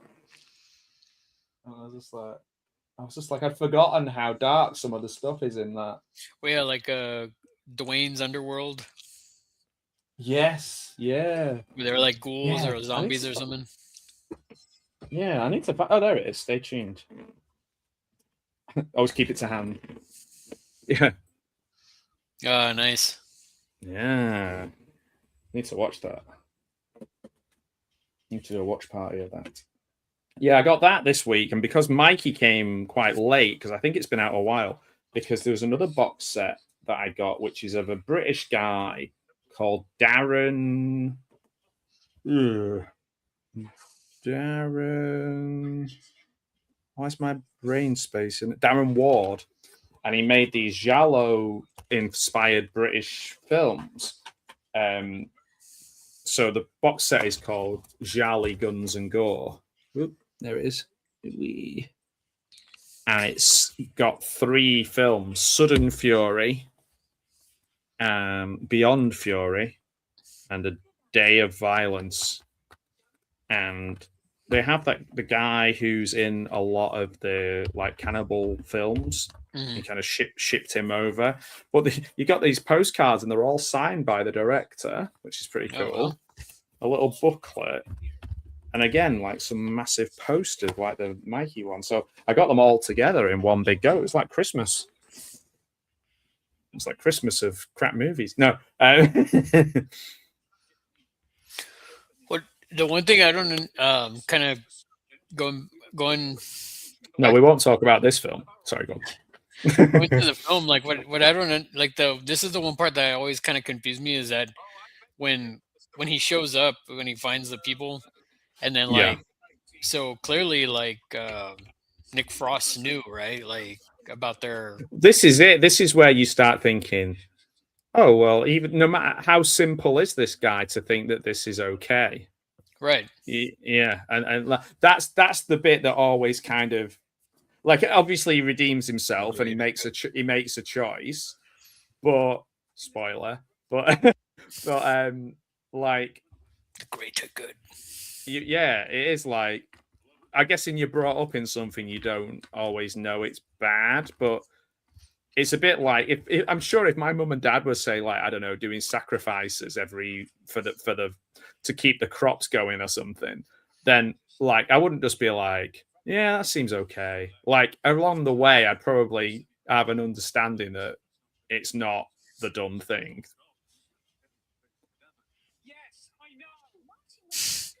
She was in Prime Suspect. Well, it's like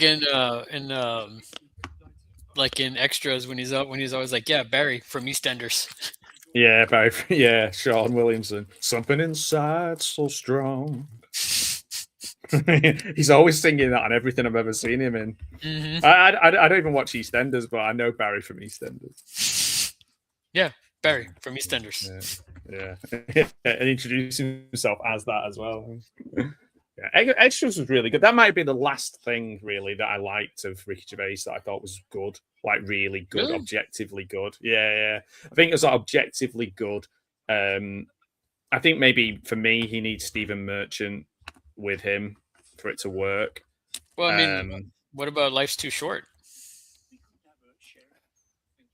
It had some funny moments, definitely, but it was kind of on the downslide, I think, with that. Some of the like Idiot Abroad. So, but even then, like, there's an element.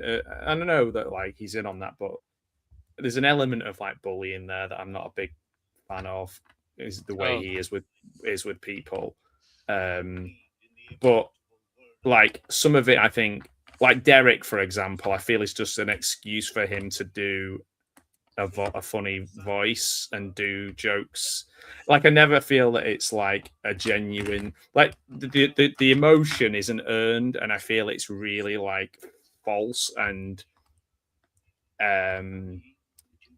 like it angers me. Whereas the emotion in like The Office, like The Office is so funny and so good and moved me to tears. Like it has beautiful moments in The Office, like Tim and Dawn, and even like when Brent tells Finchy to fuck off, and all these things, like those are really, really earned and beautiful and legitimate and feel from a real honest place. Whereas like Derek and Afterlife just feel like soulless to me. That's just my opinion. Well, it's kind of like if you think about it, think about it in like even with musicians, like once you get to a certain like level where you're like of fame, it's kind of like, well, what really your music starts. What else can you talk about? What else can you really talk about?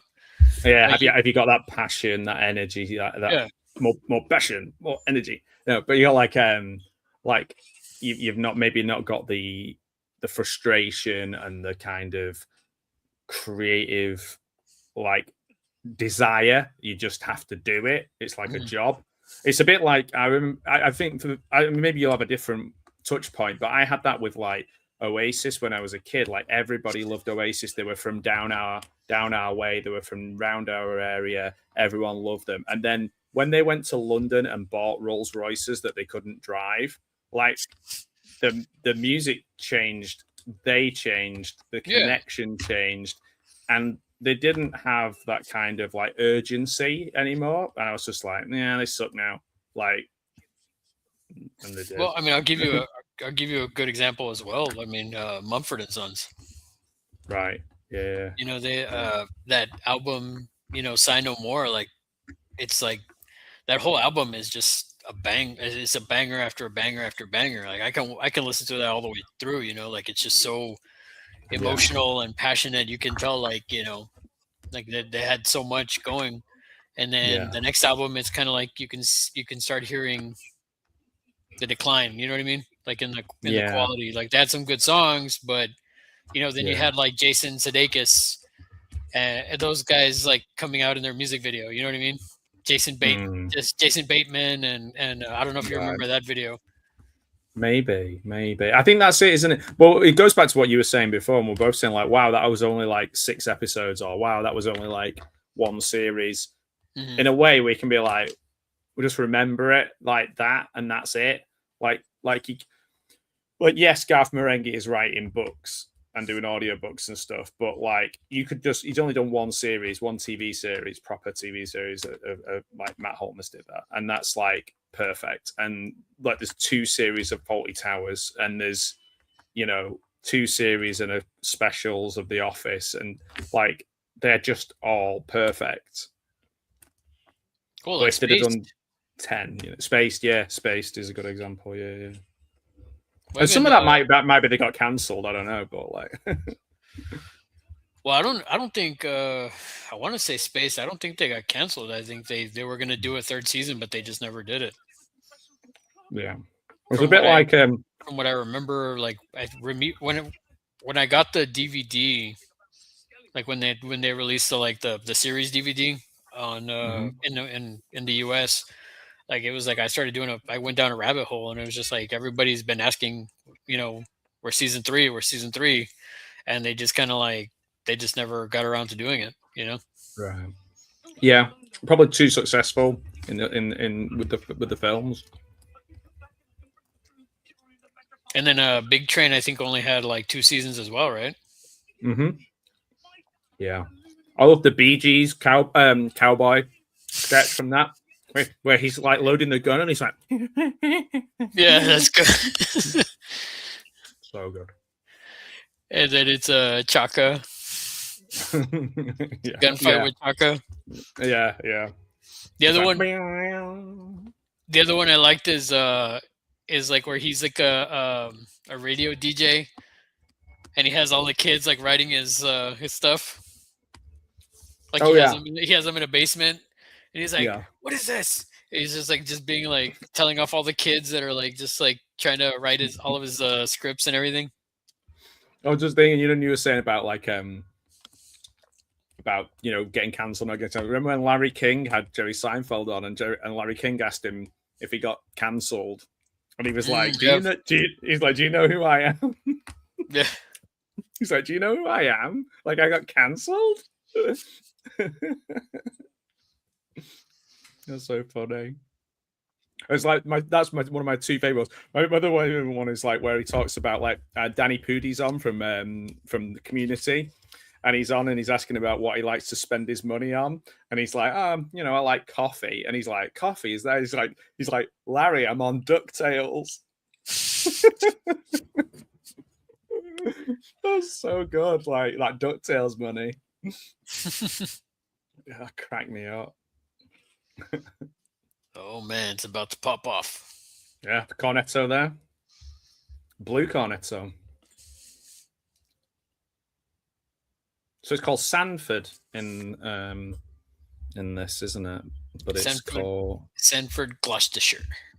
Yeah. So what did the guy say in the chat? I've totally forgotten now. Somerset. Wells. I read it as Somerset, and I was like, well, what? Oh, Wells, Somerset.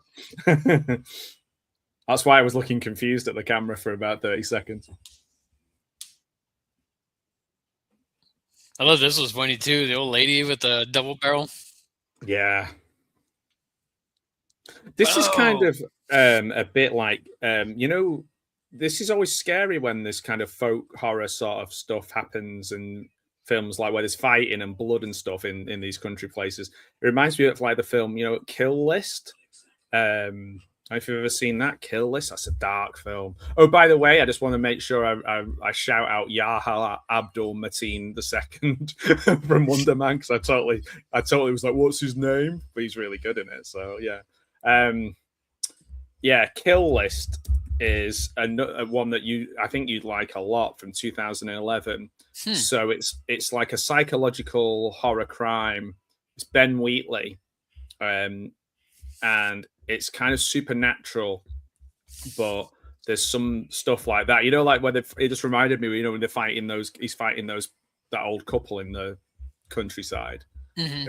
It reminded me of that. And there's another one with a guy. If you just basically look at films that Neil Maskell is in, because Neil Maskell is amazing. You'll know him when you see him, but he did a film called Bull, which is another similar, really violent, down to earth kind of film. It's also got Steve Oram. He's in World's End as well. Yes, yeah, of course, yeah. Steve Oram did the Sightseers, which is really weird. He wrote a film called Sightseers, where him and this woman, they go out, they go like off into the country in a caravan, and anyone who kind of angers him, he just kills them along the way. But it's like a dark comedy with it, with she called Alice Lowe from Garth Marenghi, and she's in this as well. And yeah, that's one of those where it's all right. It's not bad. It has some really funny moments, but some of the places that they visit are near me, so I'm like, oh, that's interesting. There's the Pencil Museum. Oh yeah, the Pencil Museum. Oh, I love that everyone in the whole village is kind of dialed into this cult. Yeah. All the main, And I like that it's mostly like the committee people that are out on the street right now. This would be like the parish council where I live. I mean, our village is smaller than this because we don't have we had a NatWest bank, but it's closed down. So you see where they've got that NatWest there on the left. We don't have that. We have a post office though.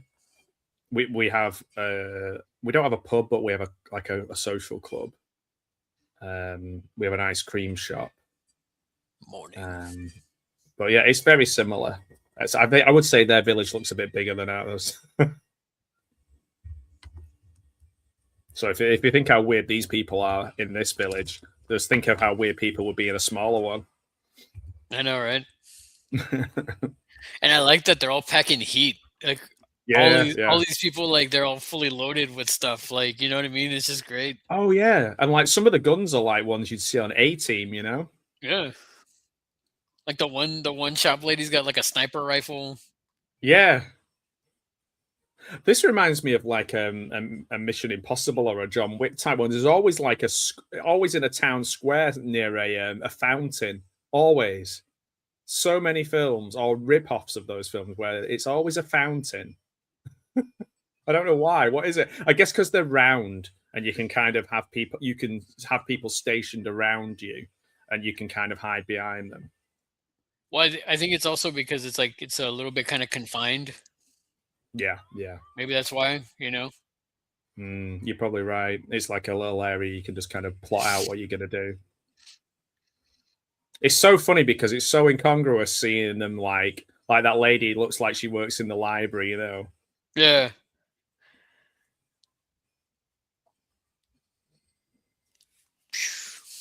There we go. Yeah.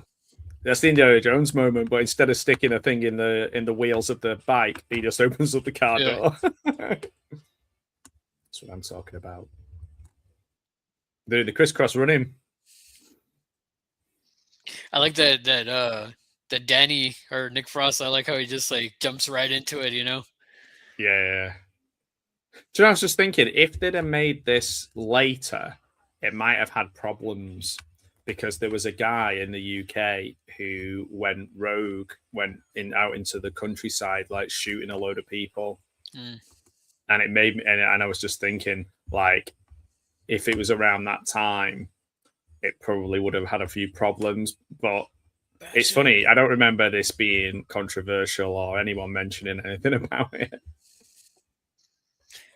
I like how the hotel lady's got this like big old Thompson machine gun, and she's able to like hold it while she's shooting. Like the recoil is like not bad. Yeah, she's like. It's like it's almost like they've been holding over since the war or something, or they're in like a French village somewhere, and they're like keeping prisoners of war, releasing prisoners of war or something. It feels like a Dirty Dozen moment. Well, it's like that. It's like earlier with the guy when he finds when they found like the sea mine. And then they go into the room and he's got all these like old arsenal, and they're like, "Where'd you find this?" He's like, "Or where'd you get all this?" He's like, "Oh, I found them." Yeah. Oh well, you know they found a mine down not our beach, but the beach about 15 minutes down the way. One washed up from World War II. Like last year, yeah. Last year, and there was another thing as well. Something washed up, and it was like some sort. And the guy touched it, and it burnt him. And it was like some kind of flashing thing. Like they didn't know what it was. It wasn't like napalm or something. I don't know. It may be, but it was like silver, and he stupidly picked it up and put it in his pocket, and it burnt his leg. Oh wow! And they were like, they had to come down and cordon it off and check him out and everything. I was gonna ask you, like, have you seen No Escape? No Escape. Who's in that? Ray Liotta and this guy's the villain. The doctor. Oh, I don't think I have. No. What? So basically, what it is like it's a sort of like when you kind of you're like in a prison, and then they take you to some island, and you have to kind of like survive. Oh, okay, you're right. And it's all like prisoners, but like some of them have learned to like make a community and work together and stuff, and then others are just like raiders, like sort of like a Mad Max sort of thing. And, okay. And the guy that plays the doctor in this, he's like the main villain, and he's like all nuts and everything. It's just weird to see him in that, and then like a few years later, like he's this old man like doctor. That's so funny.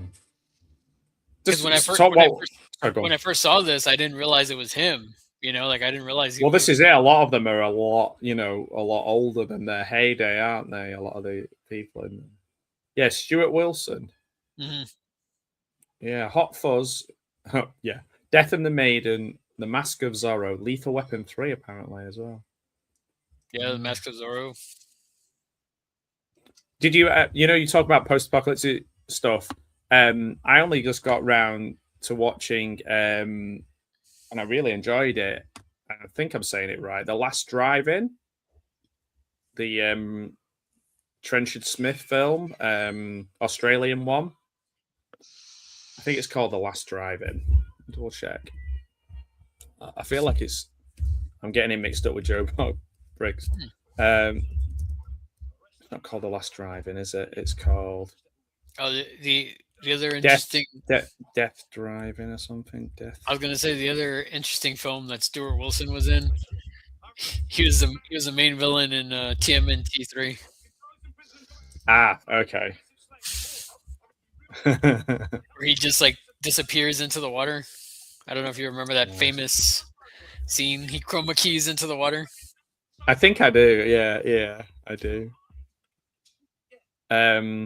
Oh no, Dead End Driving. Sorry, Dead End Driving. I don't think I've seen that one. From 1986. So basically, they go into this like drive-in theater, and then someone like trashes his car, and they can't get out. I remember the poster. Okay? It's really good. I remember the cover. I don't think I've seen it though. It's on Tubi at the moment. It's really good fun. Okay, I'll have to check it out. Yeah, if you like it, we can do a. I just love how they look so weird in their riot gear because because they probably never. Well, they'll have never have needed to use it. You know, it's all shiny and brand new. Well, even the main guy, the dad, like his guns, they look ridiculous. They look like Yeah. Like he's brandishing double revolvers, but they're like not like normal. They look like Western revolvers. Like the guns in this look, aside from like Nick Frost and Simon Pegg's, all the weapons look old. You know. Yeah. And there goes the chandelier. He was in an episode, one of the best episodes. Oh no, sorry, I'm thinking of somebody else. I was thinking of a guy who reminds me of Jim Broadbent. Here comes which is kind of a weird thing. Summerfield used to be called Safeways. Oh, really? Yeah. You don't see many Summerfields anymore. I don't even know if Summerfield's still going. I've not seen a Summerfield for a long time.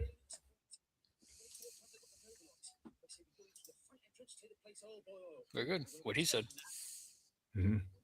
Here come the fuzz. My. So that's Alice Lowe there behind Timothy Dalton from Madeline Wool from Garth Marenghi's Dark Place. Well, the actor's name is Madeline. That is her. Yeah. Wow, I didn't even put that together, man. That is her. And she's in that one I was saying, Sightseers with Steve Oram. She wrote that with him. Yarp. And there he is, yeah, the Hound, yeah. But with no hair. Yarp. Narp. I always found this part funny, like when they throw the knife at the I guess the tomato sauce and it's like shatters on the dude's face, and then the other guy's just like so dramatic. He's like, no. He's like, ah, dang.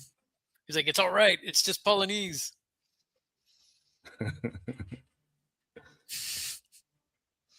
The mustaches are so great. They also reminds me a bit of Beastie Boys. Sabotage. Yeah. I think I've got my Sabotage VHS somewhere as well. Yeah, I do. I always find it funny that I guess the glass is like bulletproof. Yeah, I guess they look a bit like these guys. Yeah. Nice.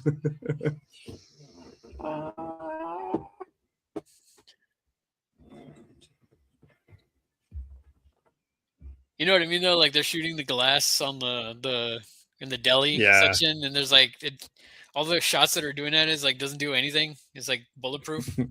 Yeah, bulletproof deli. Well, you don't want people, getting, coming in and smashing your ham. Yeah, I guess it's like shatterproof. Yeah. Well, I guess it does make sense because there'd be people like maybe bash the trolleys into it and like they are pretty heavy duty, and also you're cleaning them and moving them a lot. So I used to work in a butcher's with a lot of those glass counters on, and the glass was always tough and like thickened glass. I don't think it was bulletproof. I never tested that. Would have been funny if I'd have just come in one day, just shot at it just to see. So sorry guys, I just need to check this. I saw this movie Hot Fuzz over the weekend. Yeah. I just wanted to make sure. Yeah. So funny.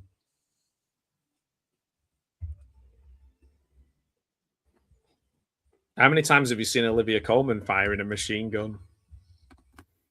As many times as I seen this film. Yeah, she's done it in many other films. I wasn't a big Peep Show fan, so I wasn't like really like that familiar with her. But I feel like she's the new. Oh, there she just twatted Alice Lowe. I feel like that she's like taken over the Emma Thompson kind of mantle of like the kind of likable, funny, award-winning British actress that we ship over to America to win things. I have to say, the other thing I thought was kind of funny was like the kids are throwing fruit at them and they're like shooting live rounds at the kids. You know, the teenagers. Yeah. I always thought it was funny. That it's just like, just kill them. All bets are off now.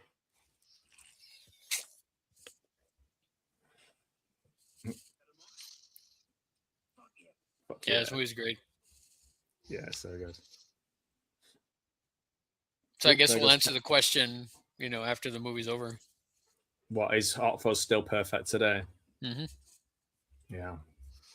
Every video I do now is a question. Makes you think. Huh? So, Larry, do you think Hot Fuzz is still perfect today? Yes. Goodbye. Thanks, everyone. I did one the other day, a question one, and loads of people watched it, and I was really surprised because I genuinely, if I'd have put money on a video that nobody would watch, it was the one talking about the Louis Theroux documentary. And I've had a lot of engagement with it as well. Not like, I mean, not all, I was going to say not positive, not negative, but like kind of maybe a little bit like, what's the word Americans use? No, it's not butthurt, but like kind of hurt feelings that about the documentary that obviously I didn't make the documentary, so it doesn't really impact me. My thing is like I don't know. And I'm this. I guess it's the same way because like I remember doing I did an unboxing, like I did a short of like Battle from Beyond the Stars that I got from Scream Factory. Like I just did an unboxing of it and it just blew up. Like I was just like, really? I didn't realize there was such a market for Battle Beyond the Stars. You know what I mean? Well, I wouldn't say my video blew up. I would say it just kind of like in terms of like let's grade it in terms of fireworks. That it's like a sparkler maybe. But like, I'm just saying, like, because you said there was a lot of engagement, there was a lot of views. Oh yeah. Well, like, I didn't think when I unboxed it, I didn't think I was gonna get like, it's a short, so like, I didn't realize I didn't think it was gonna get like 1K views, and it did. And I was just like, where'd that come from for this? You know what I mean? You know, there's that stuff was it, because I was just chatting about Louis Theroux for like 2 hours, and and it like both of the horizontal and the vertical one like got me. I looked on it this morning, and I like to look on the hours because I've lost so many hours by deleting loads of videos, and I looked on the hours, and it like people have watched like 35 hours of those videos, which is a lot. Like, because sometimes people just click on and click off. There goes the model village. And again, this is a Lethal Weapon kind of reference with the water and the fighting. Yeah, the water and the fighting. Yeah, I like when he busts out the box cutter. Aaron A. Aronson. Watch out. Yeah, it's like a little cheap, like it's just like a bottle, or it's just a box cutter. It's just like, really, how much damage is that gonna do? I mean, that's if you work in a supermarket. Oh, there goes little Summerfield van. Oh, that's gotta hurt. Walk it off. I love how he covered the kid's eyes, but then they're both just looking at him now. Yeah, because it's kind of like you kind of think about it in the sense of like you can't believe it. You know what I mean? Like you can't believe what you're seeing. Yeah. Well, don't worry. You're gonna need some ice cream. Isn't that right, Danny? You pack it in, Frank, you silly bastard.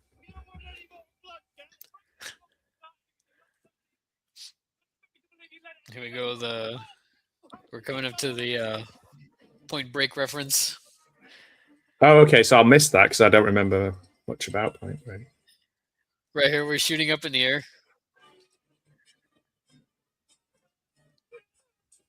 Oh, okay, yeah. And then thwarted by the swan.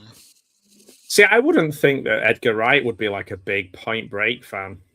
Really? Yeah, but I mean, if he referenced Die Hard, Bad Boys, and Lethal Weapon, I guess it goes in there, doesn't it? Well, I mean, it's not as good as any of those three, though, is it? What, Point Break? Yeah. I mean, it's up there. Well, maybe it's. I think not as good as Die Hard and Lethal Weapon, though. No way. No. I mean, it's if I was to maybe rank them, with if I was Boys, to rank maybe. them, I would do Die Hard, Lethal Weapon, and then I would do Point Break if I had to choose those three, you know. Yeah. But I mean, if you put Last Boy Scout in that mix, I would do Die Hard, Last Boy Scout, Lethal Weapon, and then Point Break. It make you laugh when somebody has like a favorite movie and it's like a completely random one. Like I remember I was at uni and there was this girl and she was like, I was like, oh, my favorite movie of all time. I was like, I don't know, maybe like On the Waterfront or like Annie Hall. I'm a big fan of Clinton. And I said to her, like, what's your favorite film? She went, oh, Bad Boys 2. Like your favorite film of all time is Bad Boys 2, right? Not Bad Boys. It just made me laugh. I just find that really funny. I'm not laughing at them. I'm just laughing at the absurdity of your favorite film being like Bad Boys 2. Well, it's like when people tell me, you know, or it's like when I hear people like, you know, say like Last Jedi wasn't that bad. You know, I don't think it's that bad. You know, what do I know though? I've got a I've got a box set of Mikey. My opinion is a little bit. Mikey's pretty good. I like it. Yeah. But then again, I'm also the guy that likes friggin' Biodome. You know. Yeah, I like Biodome. No, I like Biodome. Yeah, I like Biodome as well. I like Pauly Shore. The underrated. Weasel. Buddy. See, like going back to like the Battle Beyond the Stars thing, I was like that short got like 1,700 views, you know. Yeah. I was like, really? But then, you know, I look at something else like Dirty Work, or like that Dirty Work 4K that only got like 33 views, you know? Yeah. And like, it's such an amazing film, and everyone loves Norm Macdonald. Yeah. See, that's what I don't. That's sometimes like that's what I don't understand about the algorithm, you know. Or oh, certainly. Like for me as well. Like the tubes. At the moment, my videos nobody really watches those anymore. But my lives, people tend to watch the lives. But I don't know. It's weird. I like that the hedgehog made it out of the explosion. Yeah, that's good. Yeah, that's good. Don't want any animals to get injured.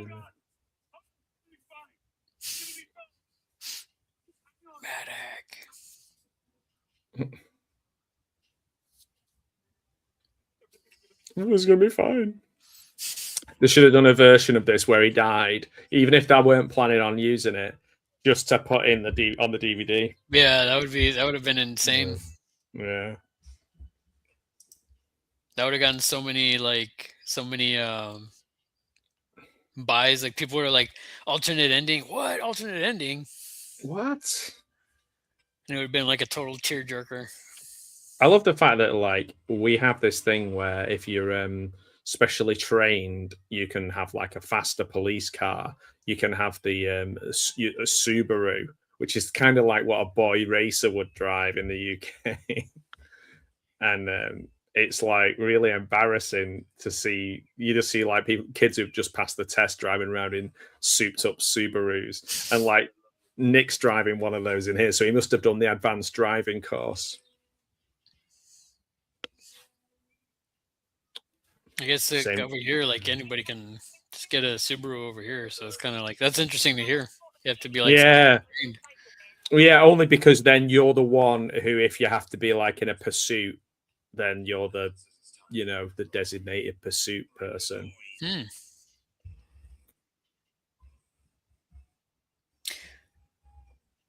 That's not a Subaru though, is it? I don't think. Is that Volkswagen?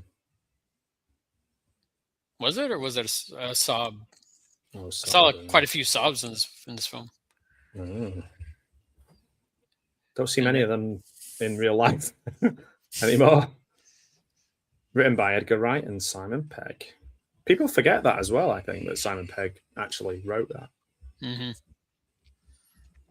Caught by the Fuzz, Supergrass. So, she's answered. To answer your question, is Hot Fuzz still perfect? Yes. Yeah, it's a good film. It's not. Is it better than Shaun of the Dead? This is where I go back and forth on, because I really, really love Shaun of the Dead. Like I really wholeheartedly love that film. I just find myself watching this one more. Maybe this is more rewatchable. It's not just that. I think it's just like you mentioned at the beginning. It's just so layered. Like I feel like it's way more layered, and it's way more polished than, I will say this, it is way more polished than Shaun of the Dead. I feel like this is a well-rounded film, and I think because, like you said, it being so layered, it's the combination of like, it's the buddy cop film, it's the slasher horror film, and it's got comedy.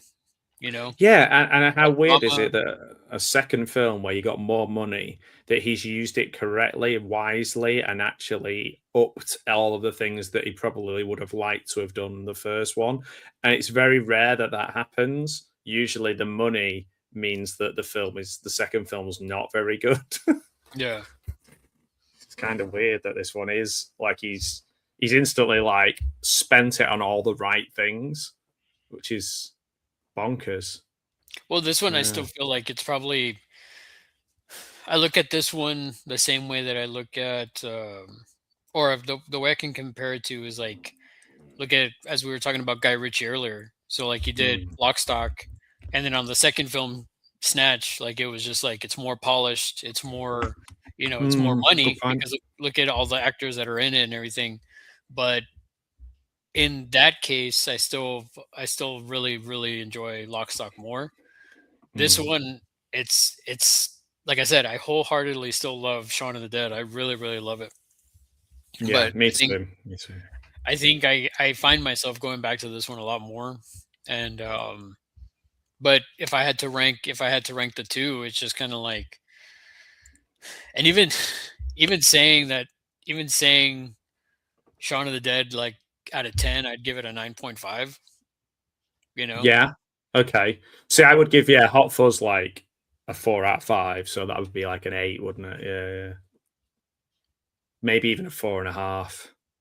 Well, see, I would give Hot Fuzz a 10, and then I would give Hot Fuzz a 10, and then I would do Shaun of the Dead a 9.5. I am notoriously like mean. I'm like a mean judge. Yeah. I guess in that sense, I would do Shaun of the Dead. I would do 4.5 out of 5, and then I would do Hot Fuzz 5. Wow. I mean, that's high praise, though, isn't it? Wow, for both of them, really. Well, yeah, that's why. But it's even then, it's kind of hard.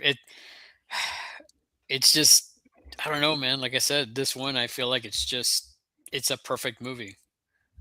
We need to watch World's End, really, don't we? Yeah, because that's the one that's like. Because I don't have good memories of it. Maybe it needs another watch. Maybe there's a lot more to it than.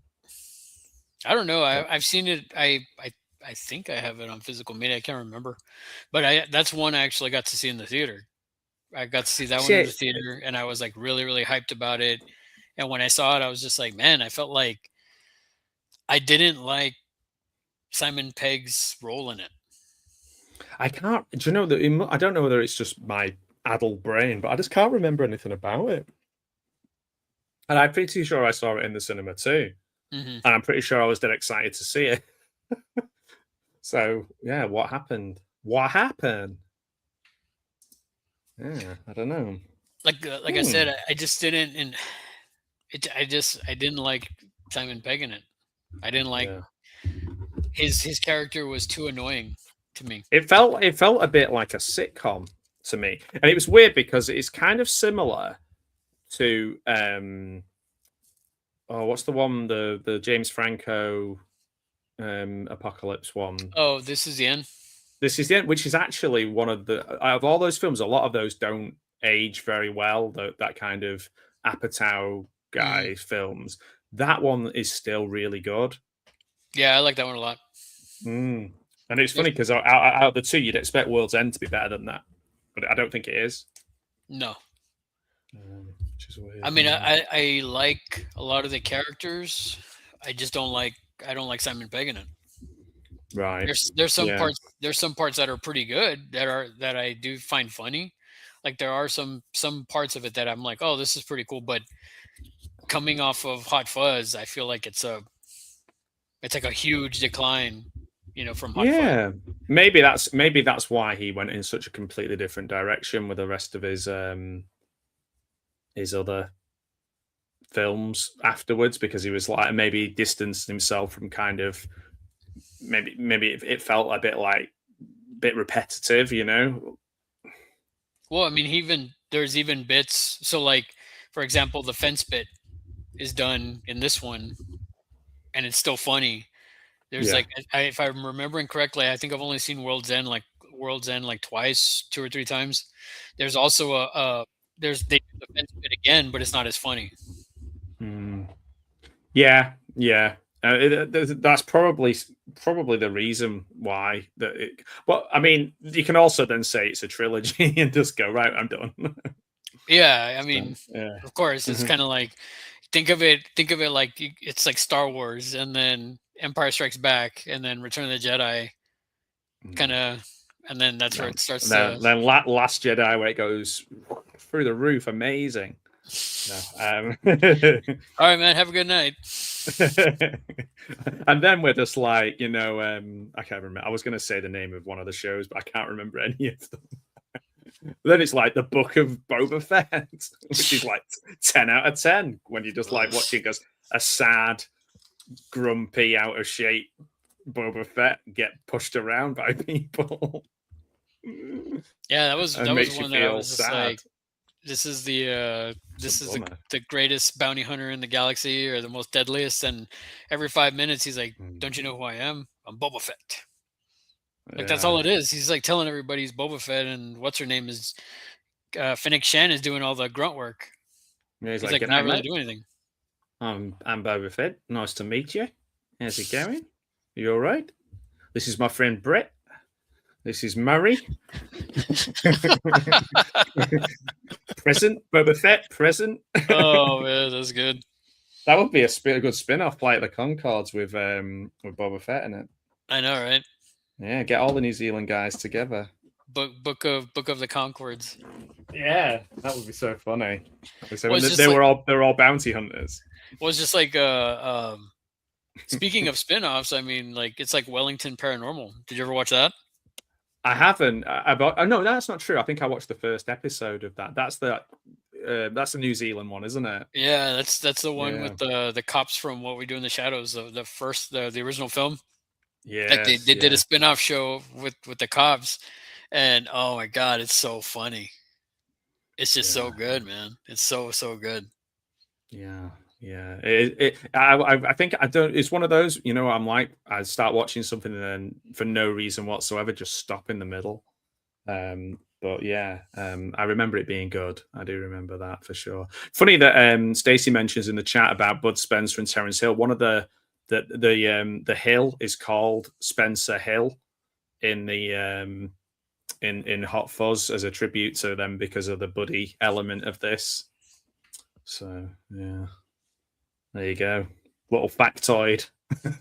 Can't believe I remember that, but then I can't remember like someone's name who I've just watched the film like 10 minutes ago. It was weird. But yeah. I'm just thinking I need to watch Stay Tuned, do a Stay Tuned watch fight. It's so good. I remember seeing that at the cinema and just being like, what is this? I wanted to, but it didn't play like in my town. I don't think it was on very long. Well, that was the thing. Like there was a lot of films where I used to live. Like The Crow never came to my theater. Pulp Fiction never came to my theater. Like movies like movies that never, because I was in a small town. See, I was quite lucky because I was right on the outskirts of Manchester, so I could kind of go to all the different local cinemas and kind of pick and choose. Once if I was young, I'd have to pester my parents to take me to different ones to see different things. And then my dad was working on and built the first multiplex in Greater Manchester. So like I remember that happening, and then I was like, oh well, then there'll be one coming to our area soon as well. And it did, and that was it. Then I was just like never out of the cinema. I was always there watching something. Yeah, it was sick. It was sick, man. It was sick. It was sick. It was sick as fuck. So yeah, and speaking to you about movies has been sick as fuck as well, Larry. I really appreciate it. Thanks, man.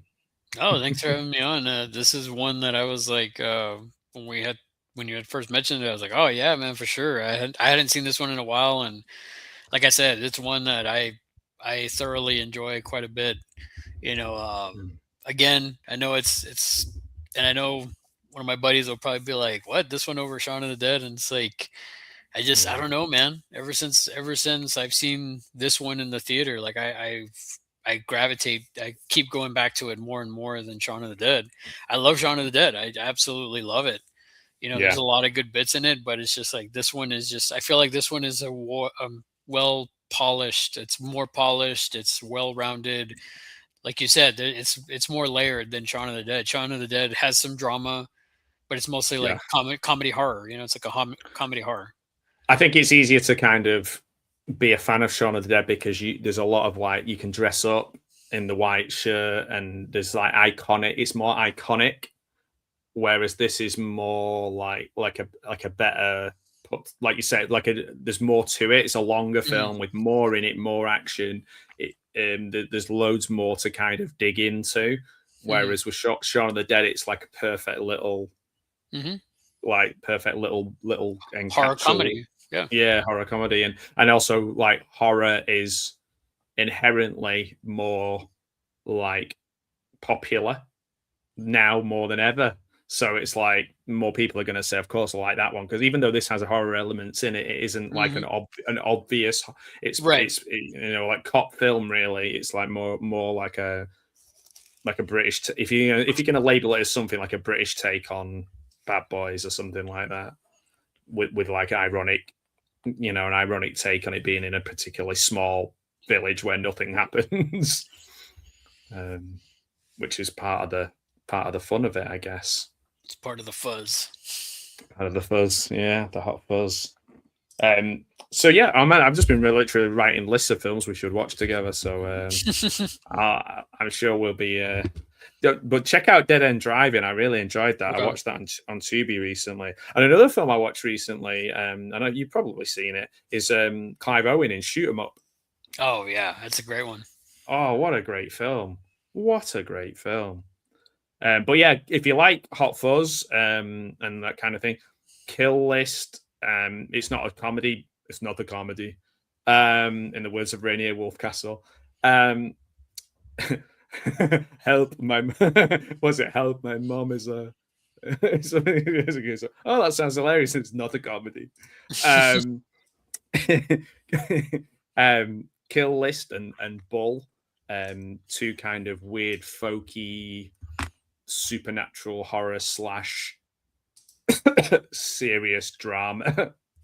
And Dean Lerner is Dean Lerner. Yeah, I got to look at that one, man. I didn't realize that was still a thing. I was just like, because after that first season, I was just like, man, Dean Lerner is like one of my favorite. I mean, even Matt Berry, all those guys, man. Matt Berry, he's like great in it, Wonton's gonna have my arse. He's so good, Richard Ayoade. Yeah, it's. I think the whole series is on YouTube, so that's a good one. Good one to watch. And Look Around You as well. Season 2. He said it was. What was it called? Lerner. Man to Man with Dean Lerner.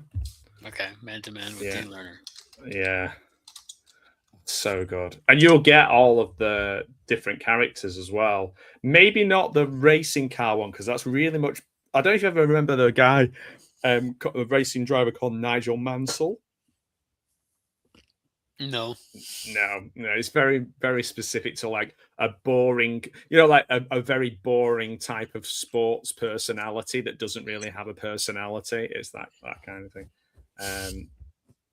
So yeah, but I guess you don't need to know that to find it funny, but we'll see, won't we? But yeah, I think there's 6 episodes, or maybe 7, but 1, 2, 3, 4. There's only 5 of them I can find on YouTube at the moment, which is frustrating. But I know they're all there, I think. Yeah, there's actually somebody put a playlist together of the 6 episodes. Oh, cool. Oh, that's good. Yeah.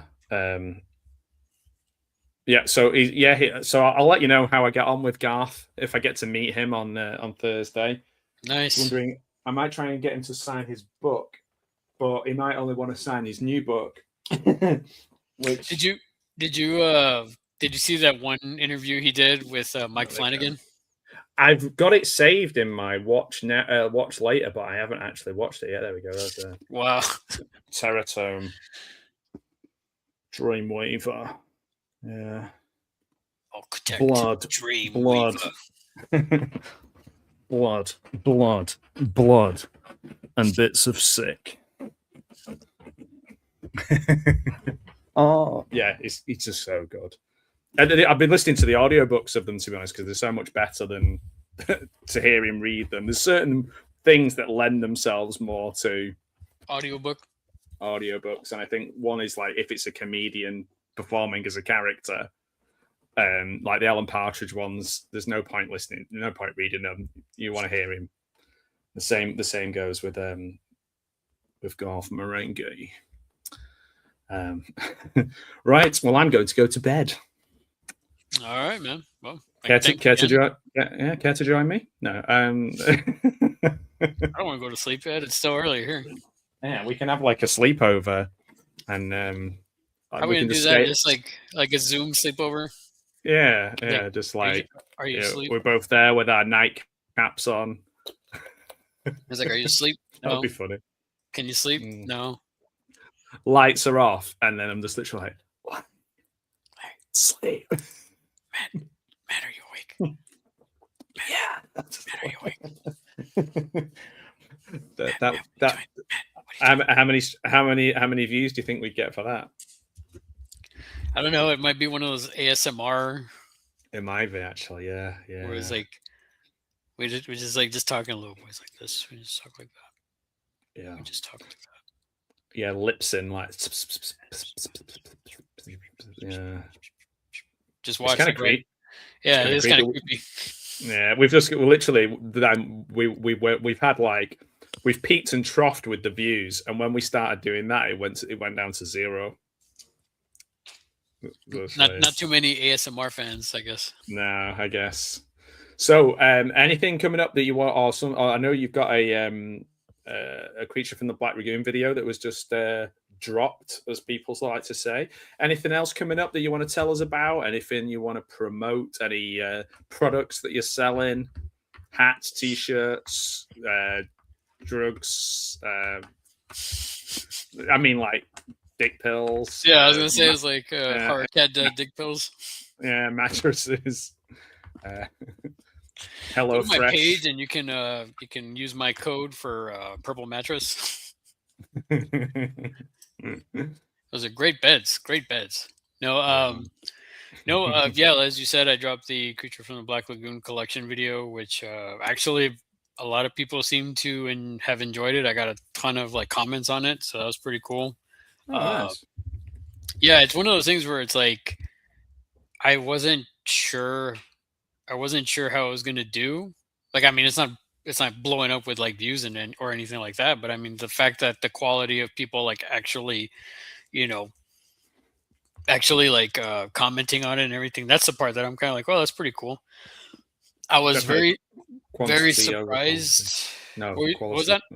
Sorry, I was getting my quality and quantity mixed up. I said it's more important to have quantity than quality, but I meant the other way around. Well, see, and on the other side of that is like, I also did the birthday live stream, which I'm surprised it's gotten like 300 some odd views. Yeah, I'm one of those. I watched it 300 times though. Oh, well, thanks, man. I need the watch hours. Every time I went out of it, I went back in, watched it for 15 seconds, then went out. I went back in, and it took me ages to get through it.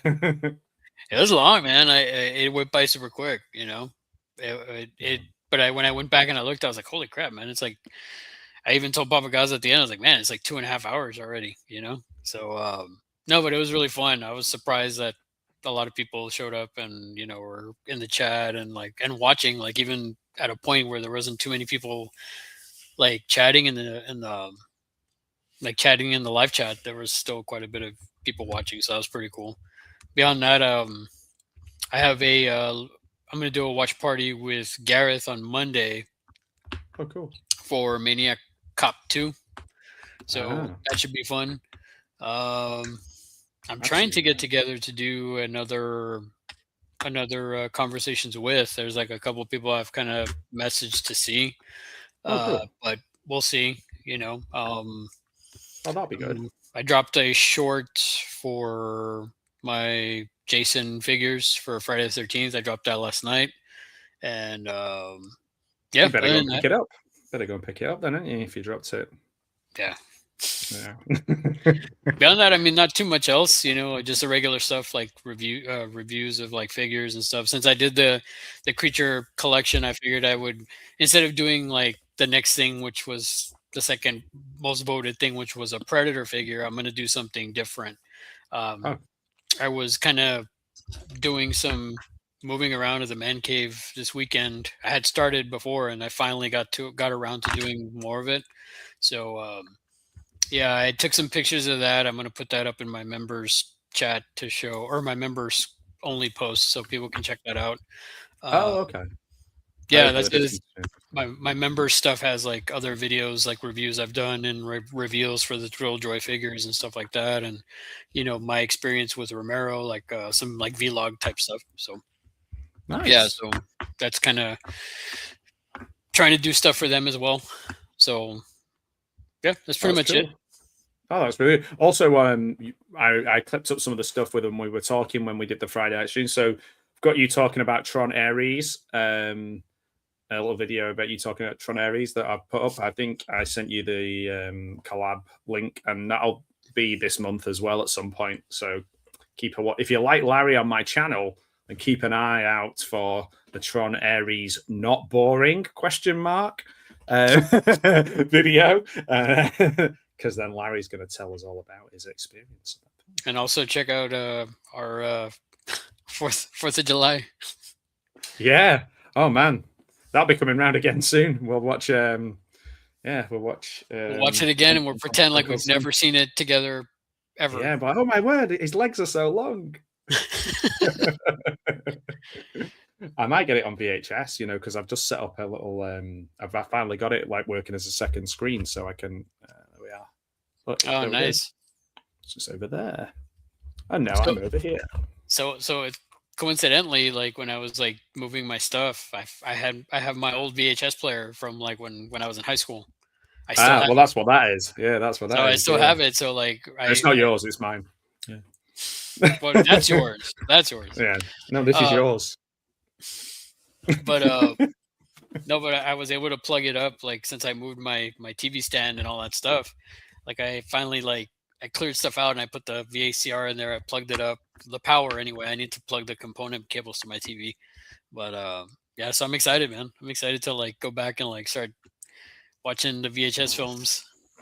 Well, that's my plan when I'm doing my next watch party with Al. We're doing Troll 2. I'm going to be watching it on my VHS. Yeah, that's another thing too. That's one thing I need to bring up is the whole George Hardy part 2. Yeah. So I need to edit it like I did the first one. I need to edit. You should make it. Yeah, you should make a video though where you show both of them and you tell the story of it. Well, I was thinking of doing a short, or I was thinking of combining them together, sort of like like part 1, and then it's fast forward 2026, and then it's like and then at the very end of it, after he does it's like just put in words. It's not spring season until George Hardy, kind of like a play on like it's not Christmas until Hans Gruber falls off of Nakatomi. You know what I mean? Yeah. Like I want to do something. Season. I want to do something like that. Like it's not a happy spring season until George Hardy in spring season.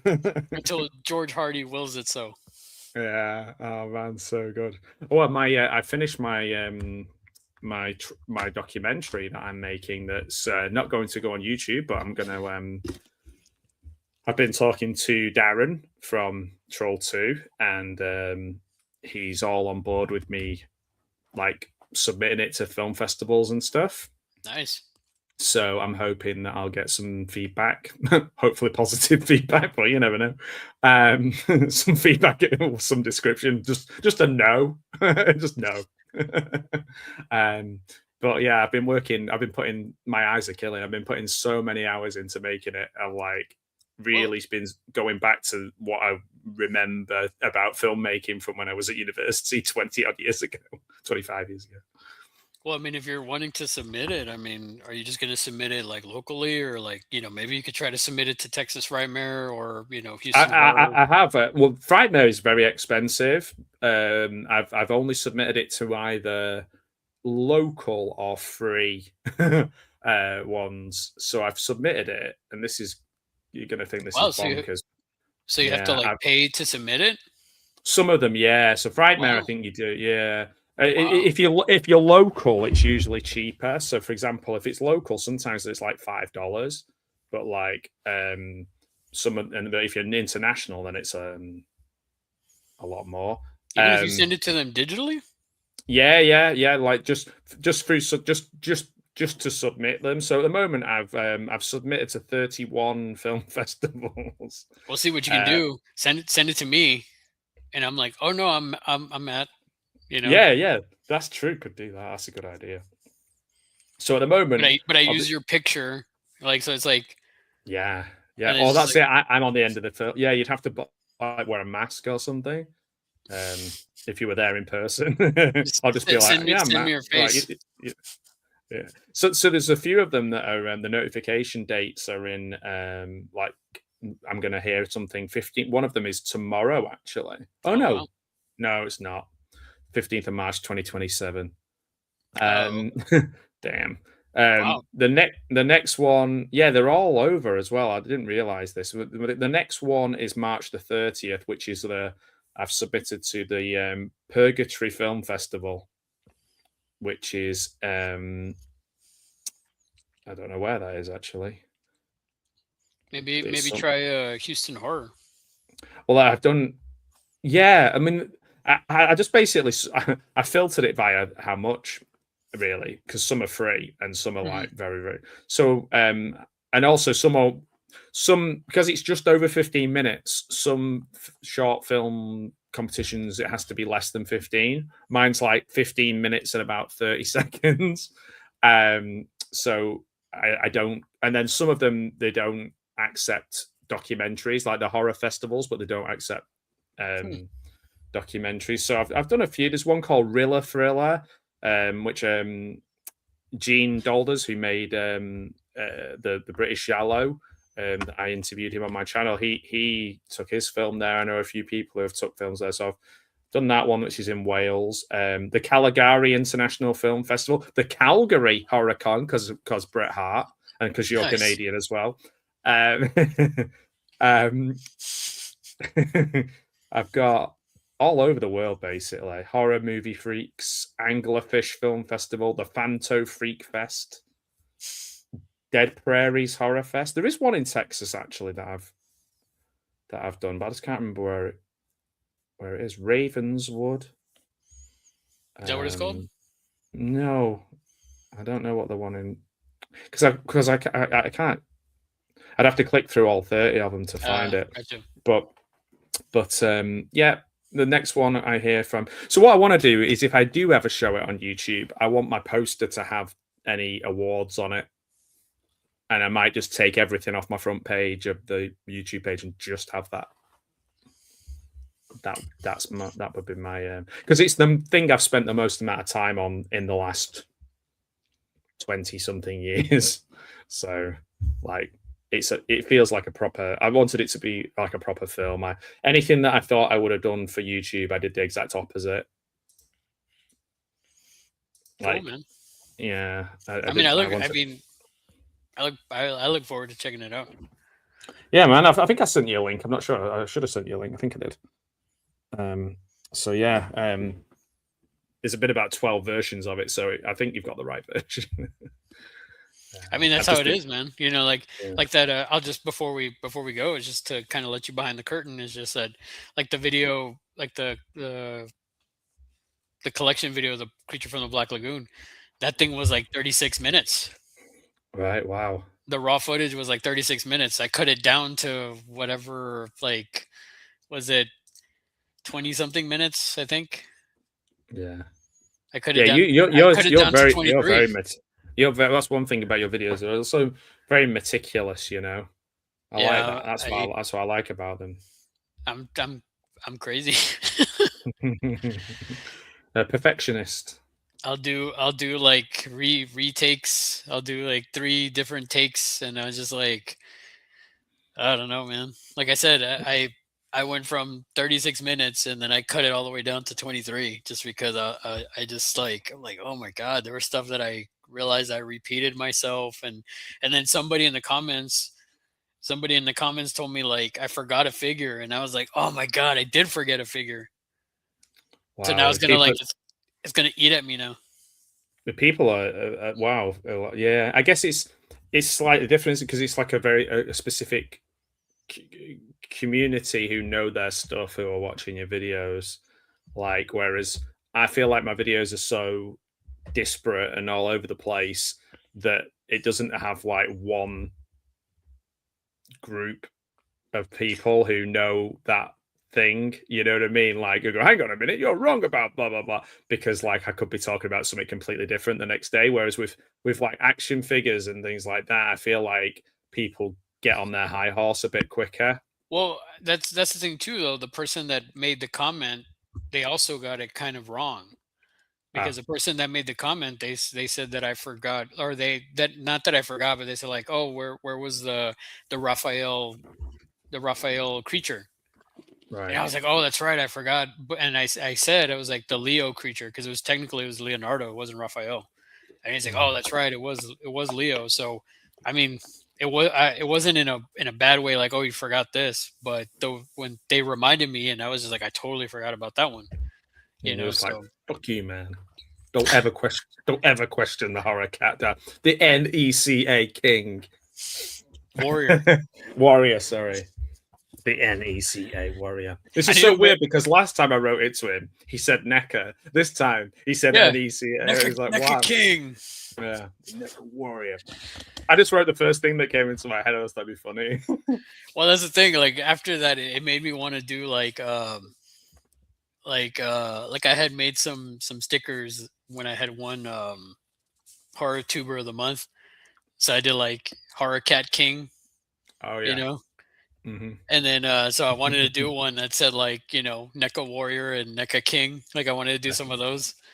Nice. But yeah, all hail the NECA king.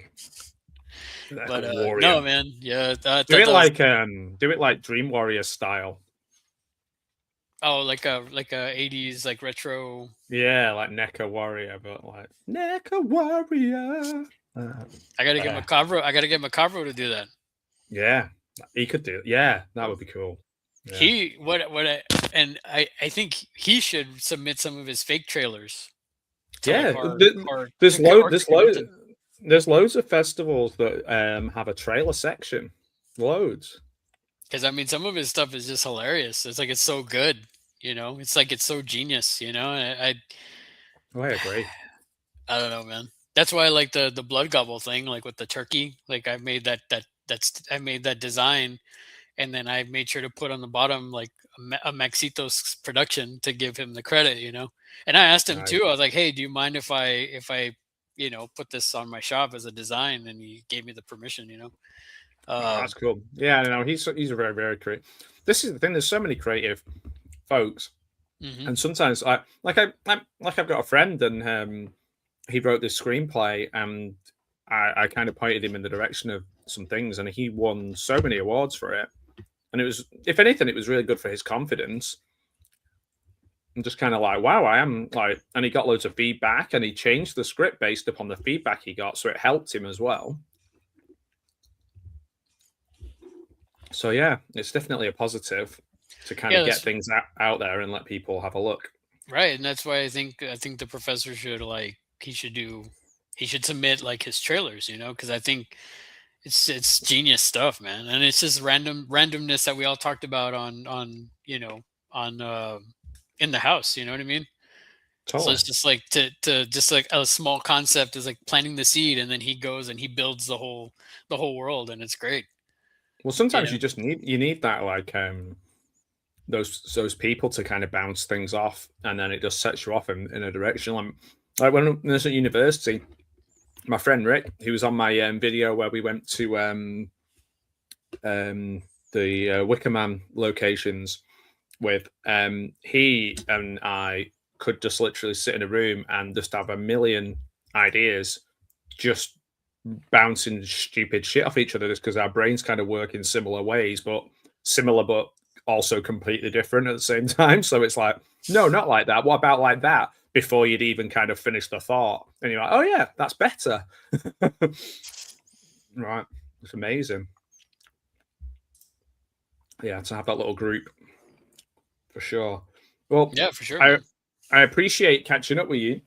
Yeah, brother. And I'm literally writing a list of movies for us to watch. So I'm sure I'll see you soon, hopefully. Yeah, and yeah, everybody go and check it. Sorry, I'm eating a sweet, and it's such a stupid thing to do, but I just put it in my mouth. Then I realized I'm just like, I'll join you. Yeah, have some. I don't know why I did that. I had a sweet with me, and I never did. I was just like drinking my coffee and my water the whole time. It's the ASMR. Yeah, like just masticating on camera. I said masticating. Masticating. Masticating. DK? No.